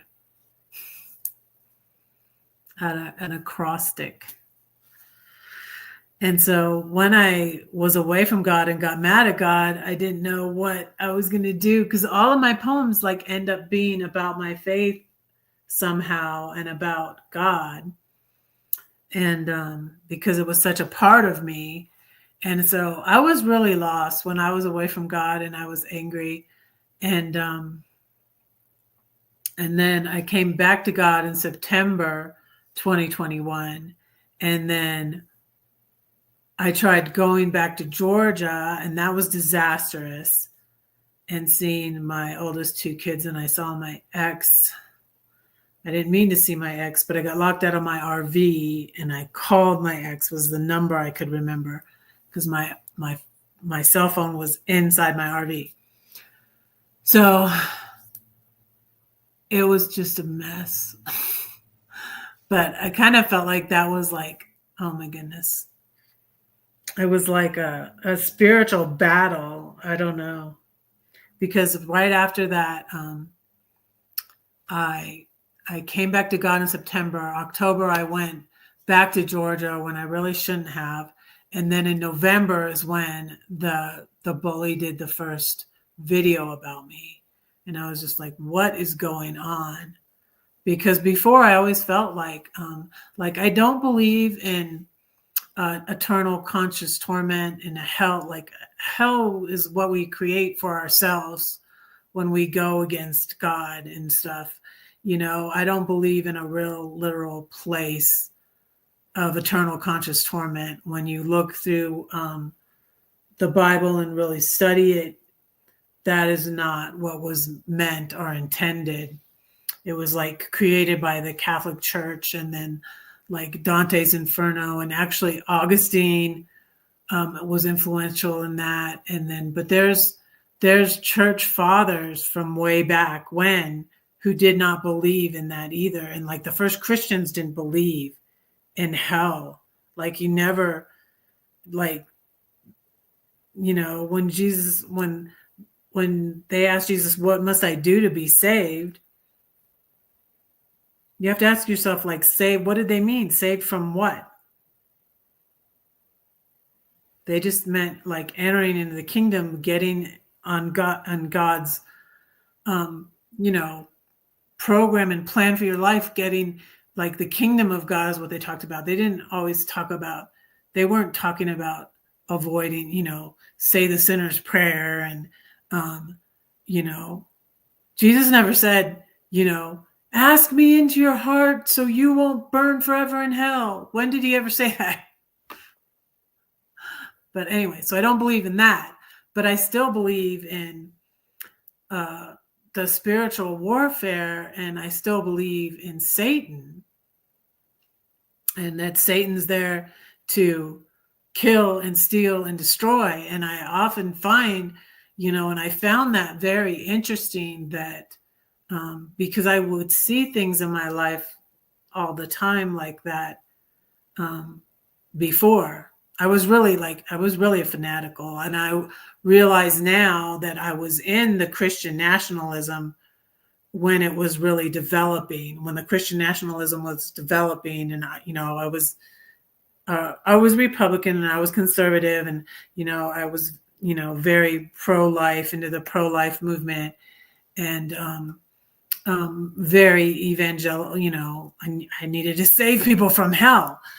One of the first poems in here is I'll read you that one, is about witnessing.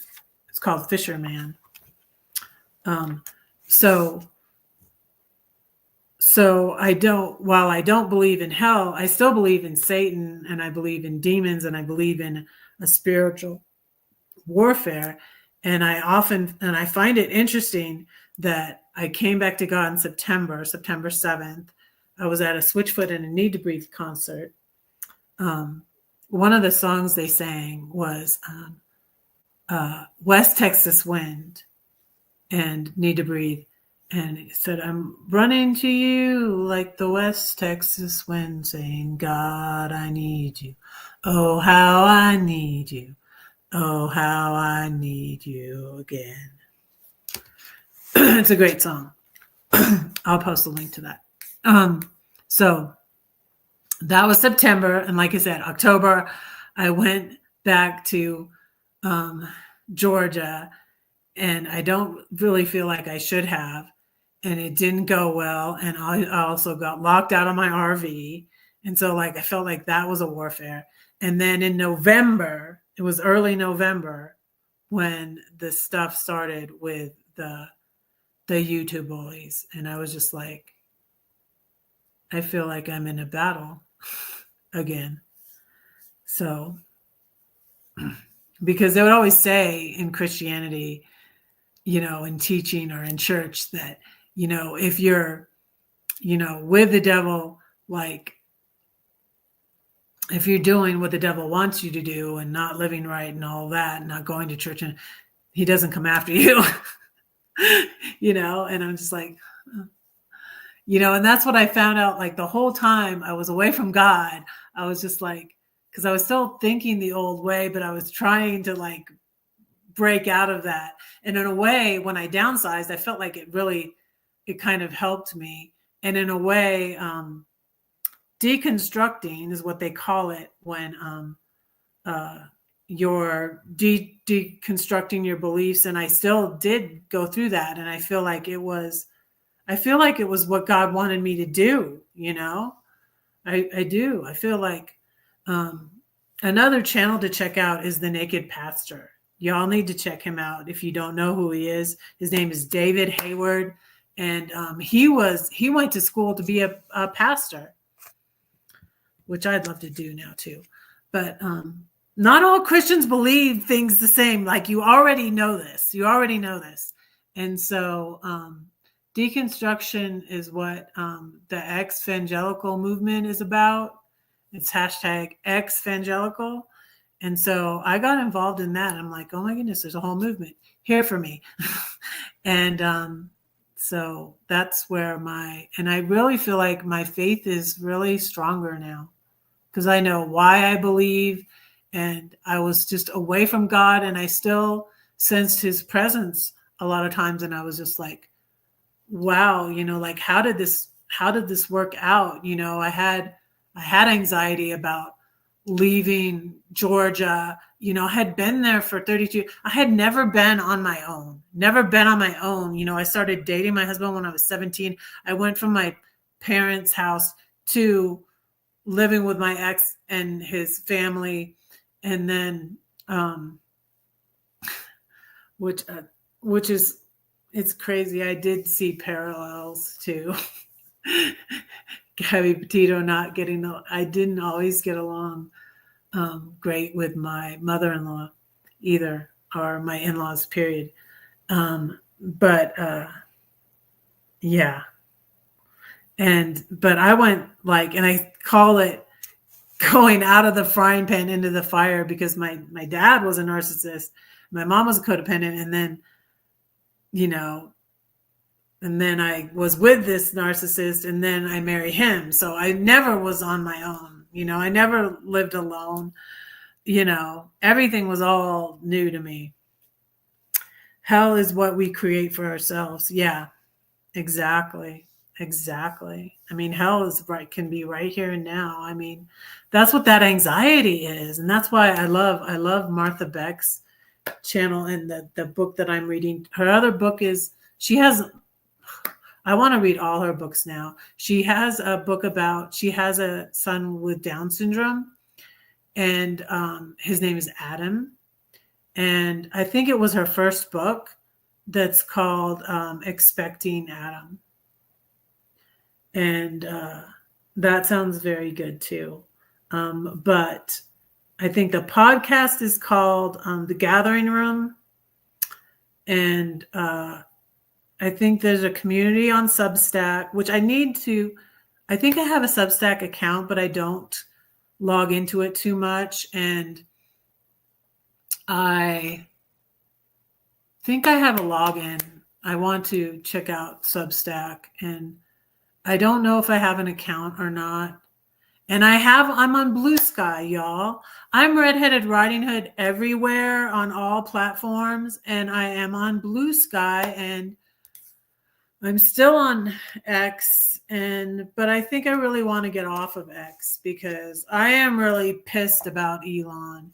Oh, and I wanted to tell you, and I forgot to tell you, I called Lauren Boebert again. I did. I called and left a message for Lauren Boebert again, and that was my message: get Elon out of there, because nobody voted for this guy. Oh my goodness. Get started and get riled up again. But yeah, I can't wait to get to San Diego and find my community and find a CODA group and find a church that's, I hope, as good as my church. I said to the ladies at the ladies' luncheon I went to, I was like, I hope I can find a church that is as good as y'all, because I really love my church. Yeah. So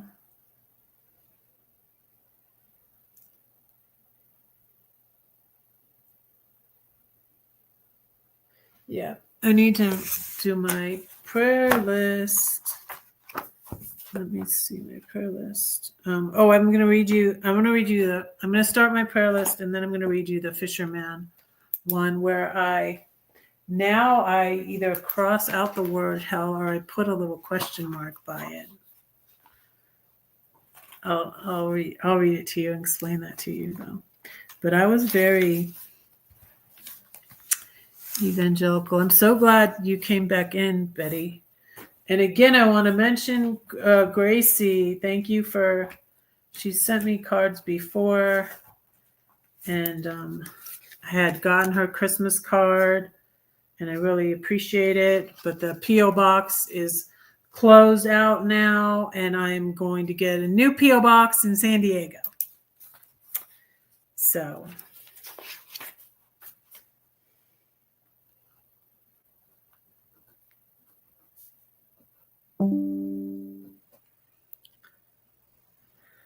okay.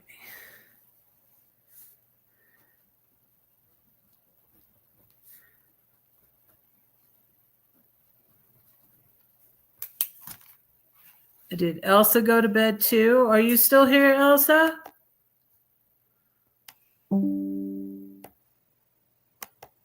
It's earlier by you, Brent. It's good. I'm going to be an hour earlier too. And again, it's funny that I got a new computer and it's on California time again. That happened when I was in Georgia and I got my new computer, the one I had before this, the HP, and it was on California time too. And I'm like, that's where I'm headed. So, yeah. It's where I always wanted to go. So, let's see. Who's on my prayer list?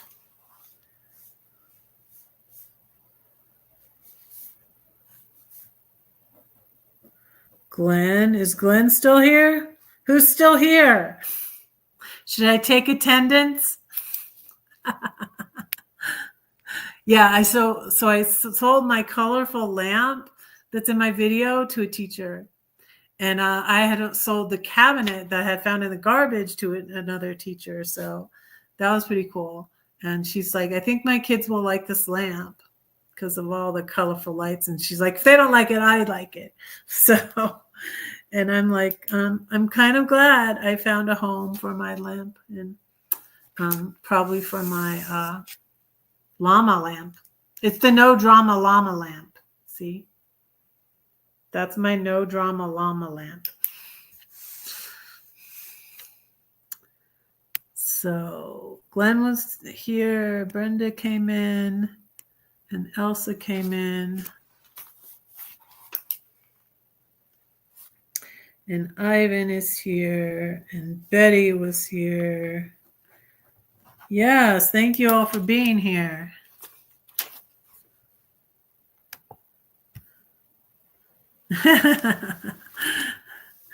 Brenda, you're still here. Okay. I think Glenn maybe went to bed. Good night, Glenn. Good night, John Boy. Good night, Mary Ellen. We used to watch. I was fascinated by the Waltons because we were a family of 7, but we weren't like the Waltons. But my mom liked that show too. And we had a John. We didn't have Mary Ellen. But the youngest had, and I met the little girl that played Elizabeth once at a IBM picnic. Yeah, they used to have an IBM picnic. We used to always do stuff with IBM. We used to have IBM night at Disneyland, IBM night at Knott's Berry Farm. And that was always at Christmas. And we would get to see Santa Claus. And there would be an IBM picnic that would be fun. And I met the girl that played Elizabeth on the Waltons. She was kind of stuck up. And I asked her for her autograph. And I think I did get her autograph. I think I did. Living in LA, you would see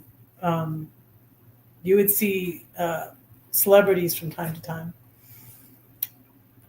And my brother, Paul, worked for the lady that owned the Los Angeles Rams, Georgia Frontiere.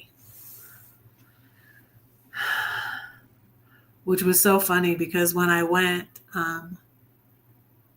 to St. Louis to the Joyce Meyer conference, that was where I met. I lost my car in St. Louis, and that's how I met my boyfriend, Mario, my St. Louis boyfriend, who I was fleeing from last time I moved. And but it turns out he didn't steal the car. I don't think he stole the car, but I think the car was totaled out. And I don't think the state of Colorado is really strict about your car tags and title and all of that. And I had a terrible time getting my tags for my RAV because they sent it to the wrong county and all this mess of stuff.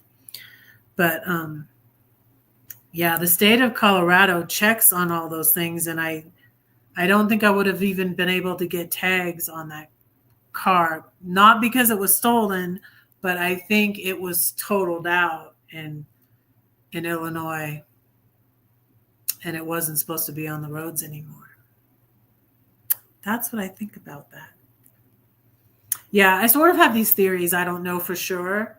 Just like my ex-boyfriends. I have these theories. I also have theories about the the the idiot the narcissist who date raped me. I think that was his MO. And, yeah. X's and O's, they haunt me. Oh, I want to share with you that West Texas Wind video. Oh, it's a good song. They played that and that was when I came back to God. I'm running to you like the West Texas wind, saying, God, I need you. Oh, how I need you. God, I need you again.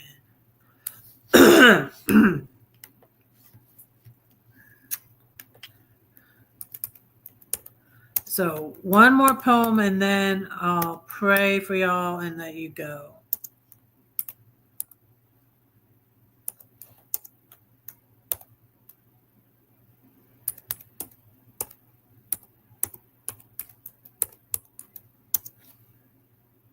Need to breathe.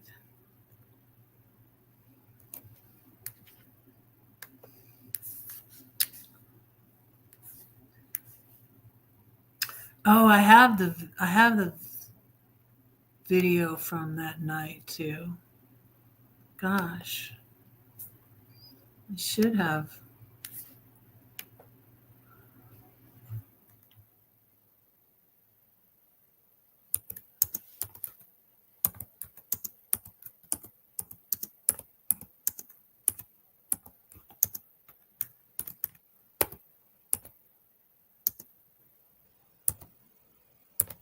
I came back to God before I heard the song, I'm pretty sure. And then I heard the song and I was just like, that's so appropriate. And that, yeah. I feel like God confirms so many things to you. Like if you just ask him, like to, you know, I don't know. That's been my experience, is what I can say. And I've heard a lot of other people's experience also.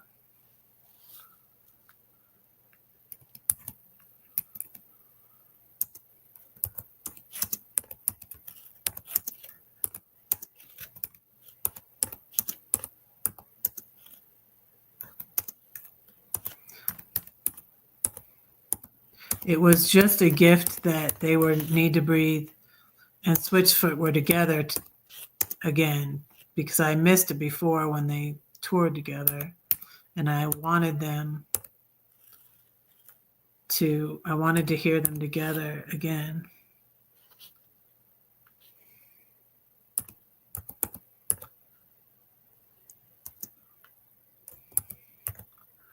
And they were in St. Louis, and it was the kickoff of the Into the Mystery tour.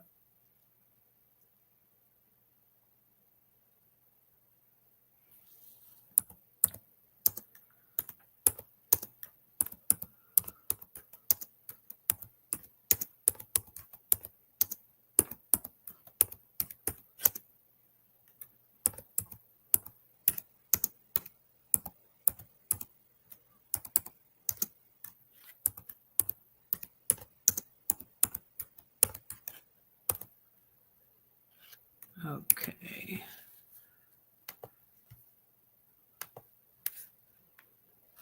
Did I share it already? Yeah, I did. Okay. Alrighty. Now let me read you this poem that's called Fisherman. Because this is how I was like,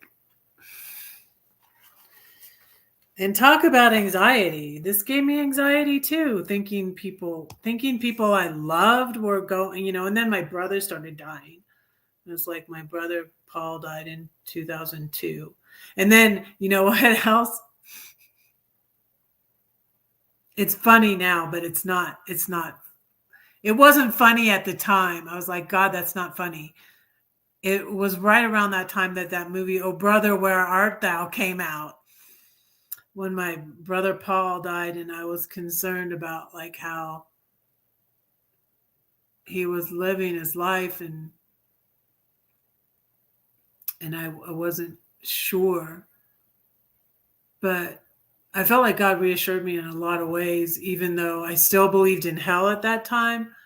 Um, my brother was like seeking, because he was in prison when he passed, and he was asking me about like uh, the Seventh Day Adventists would come and see him. All these cults, and then other legitimate churches. Like, well, I kind of still see them as legitimate, but like the Baptist Church and the Seventh Day Adventists and all these other people would go see them in prison, and he would ask me like.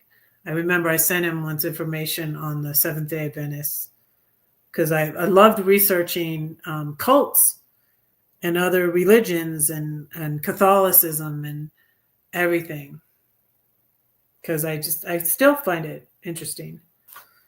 And when I was falling for Muhammad, I was researching Islam too. It's just interesting. But a lot of that had to do with like this poem and how to witness to those people. Like I would be like, I'm right and you're all wrong, and I need to save you. I need to get you saved so you don't burn in hell. But okay, what I was going to do is let me film this one too.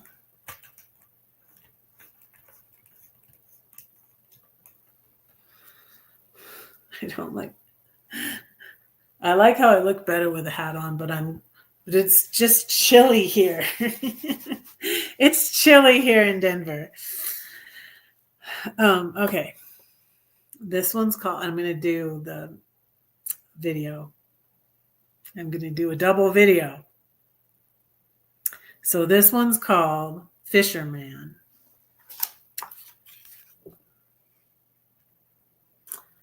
Hi. I'm going to read you my poem called Fisherman. And the verse I put before this poem, it's in the 7-story tree, is the fruit of the righteous is a tree of life, and he who wins souls is wise. Proverbs 11, verse 30. And I'm discussing on my live how my beliefs changed and that I came back to Christianity, but I do no longer believe in hell. But when I wrote this poem, I did believe in hell. And I was very evangelical and like to witness. And I was a goody two shoes. And I was a mom of 5, and I homeschooled, and I was a goody. I was a goody two shoes. I was goody two shoes in high school also. Goody two shoes. Adamant. But not like the video though. Don't drink, don't smoke. What do you do? I didn't do anything though. No drugs, no. Fisherman. Okay. So, they've got to believe, I said to God. The Bible's true, they'll go to hell. Now I put a question mark by that. Trust me, he said, you mustn't yell. But I did believe in hell back then. But God, they could die any day. They've got to believe I must show them the way. Trust me, he said, I am the way and the truth and the life. Fishing is a passive sport. Settle down, Susan. You're rocking the boat. I dreamed of fishing and realized God brings them to you, the bait he provides. Do you have something they'll thirst for? You must be salt, but I am the door. Trust me, live a holy life. Always be ready to give a reason, every day in every season. Hold forth the truth and never be a stumbling block to those who would come to me. And that's that one. That's like the first poem in here. And I was trying to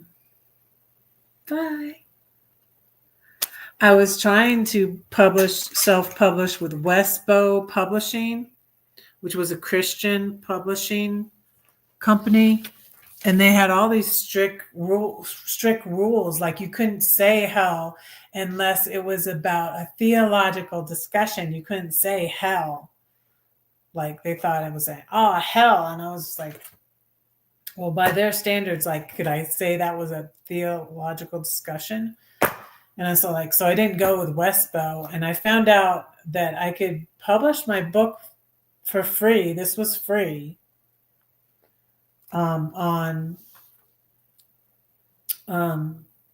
It was called Amazon Creative Space back then. Now it's called something else, but I can't remember what it's called.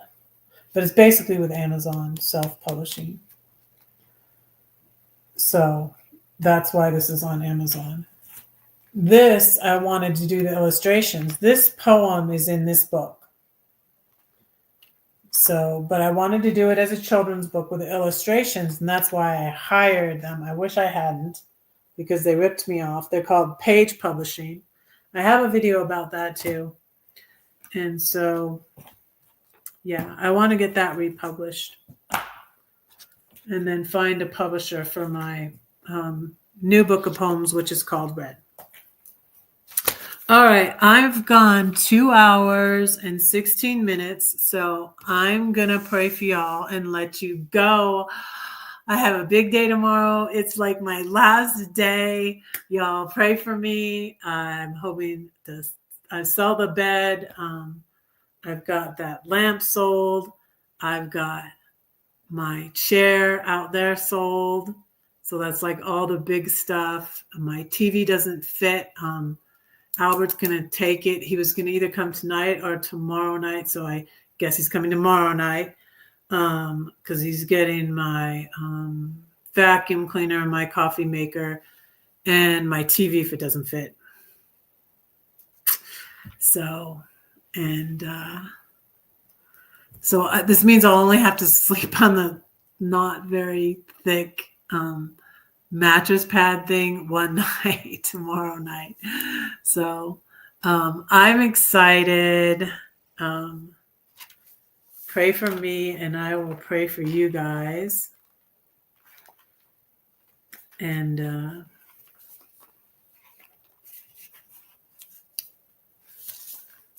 I'm going to pray for you all. Thank you all for being here. Thanks for being here, Ivan. I'm glad that Betty came back. I was thinking about her and wondering how she was.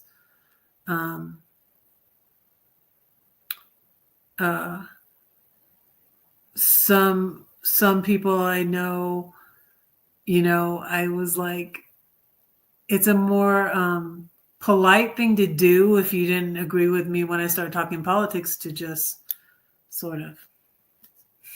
And so I wasn't sure, and I was just like understanding, but there were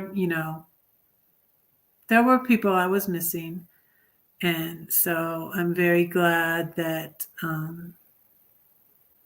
to see Betty back and all of y'all. So thank you so much for being here. I appreciate y'all. And I'm going to pray for y'all now.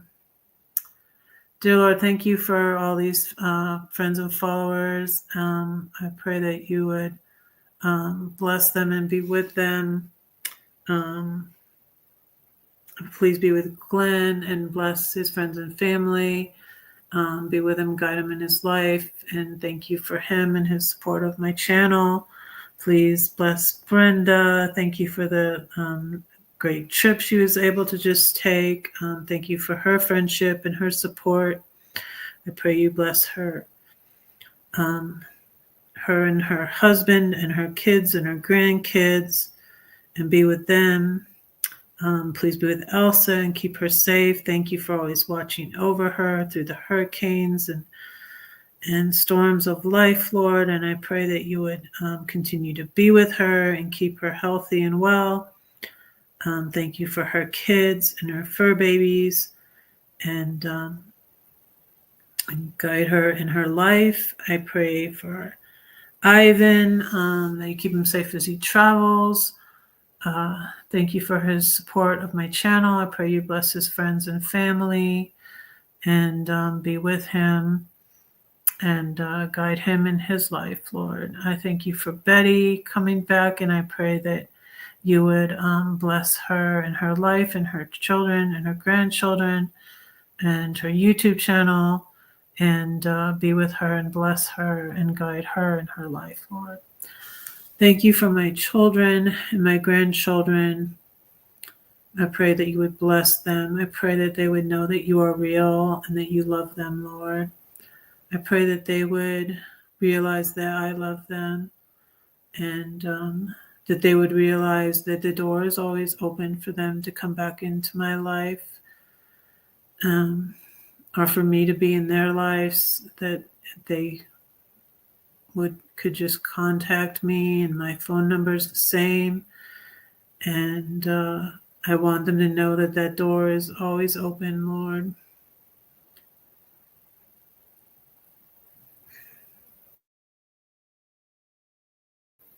Lord, I've been in learning about codependency and how to not be codependent with people, Lord. I don't need to chase them, Lord. I thank you for teaching me how to love myself. Thank you that I discovered Martha Beck, and her book has been so helpful to me, Lord. Thank you that I found out about Codependence Anonymous and how helpful that's been in my life, and all that I've been learning and growing and being more confident in myself and loving myself, because we're supposed to love ourselves, Lord. How can we love our neighbor as we love ourselves if we don't love ourselves? Right? Lord, I pray for this country. You're welcome, Ivan. Oh, thank you. Thank you. Well, don't be a stranger. I hope to go live on Monday from San Diego. Yay. I'll probably have to be quiet. I'm going to Airbnb that other people will be at. I'll have roommates again.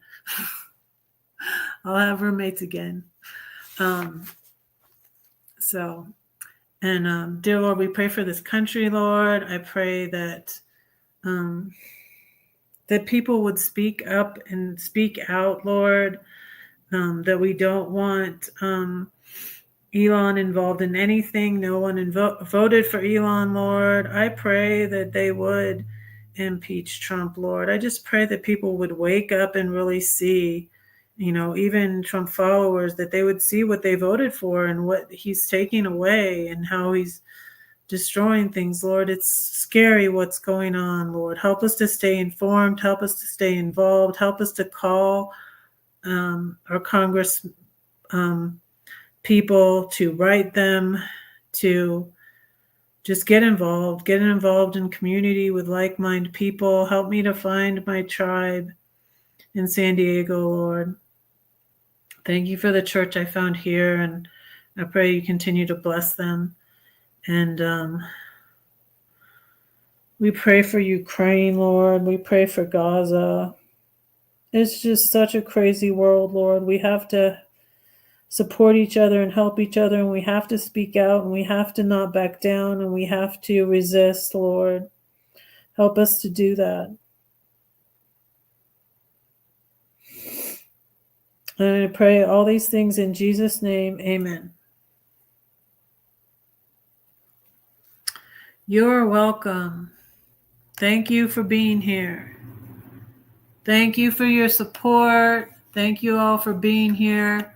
When I go live, like I said, everybody, I'm thankful for all the views I get. That was something, you guys. I was looking like a year ago. A year ago, I was almost to 3,000 views, and now I'm not as close. Now I'm farther away because they're within a year's time. And I was looking back at this journal; it's from a year ago, and that's what it said. It said like I was almost to 3,000. I've been almost to 4,000 watch hours, which it used to be you needed 4,000 watch hours and 1,000 subscribers. And back when I had 500 subscribers, I had almost 4,000 watch hours, when I was popular. When I was popular with the toxic people. So popular that they did a whole freaking live stream about me. That's how popular. Yeah, here it is. February 20th. See, this is February 20th, 2024. I had 1,015 subscribers, and I had 2,943 subscribers. And today, let's see, it was at least going up a little bit, but going up very slowly. It was going up again. Let me tell you how much I have now. So now I have 1,096 subscribers. That's about how many miles it is to San Diego from here. I have 2,070 watch hours today. So yeah, not quite 2,943. That's what it was a year ago. So yeah, my job was it was nice to have my job for a while when I was lifeguarding, but it wasn't good for my creativity. And that's what I realize now. What I learned from Martha Beck is that that's why my anxiety was increasing. I wasn't being creative. I wasn't using my gifts and developing my gifts. And that's why my watch time was going down also. I wasn't making videos. I wasn't writing as much. I was working. I was making $15 an hour. Wow. But anyways, I'm so glad that I quit my job and I decided to move out of this expensive apartment and that I'm going back to California. I'm so excited. So I'll see you all Monday from San Diego, hopefully. And let's see where I am. From my Airbnb, maybe. Or maybe I'll go live from the beach. I don't know. Carol goes live from her car a lot, from her van. Maybe I'll go live from my car somewhere. We'll see. But yeah, it'll be so. Maybe I'll go back to 5:30, so it'll be at the same time. Because I moved it to 6:30, but it's 5:30 Pacific time. So it'll be about the same time, maybe. Let's see. All right, I'm going to go. All right, you guys, don't say that no one cares for you, because I do, and God does too. Don't forget to pray for Red, because Red is praying for you. Bye. Thank you. Thank you, Ivan. Thank you, Brenda. Thank you, Elsa. Thank you, Betty. Thank you, Glenn. Thank you. Thank you. Thank you. Love you all. Good night. I'll see you on Monday from sunny San Diego instead of snowy Denver.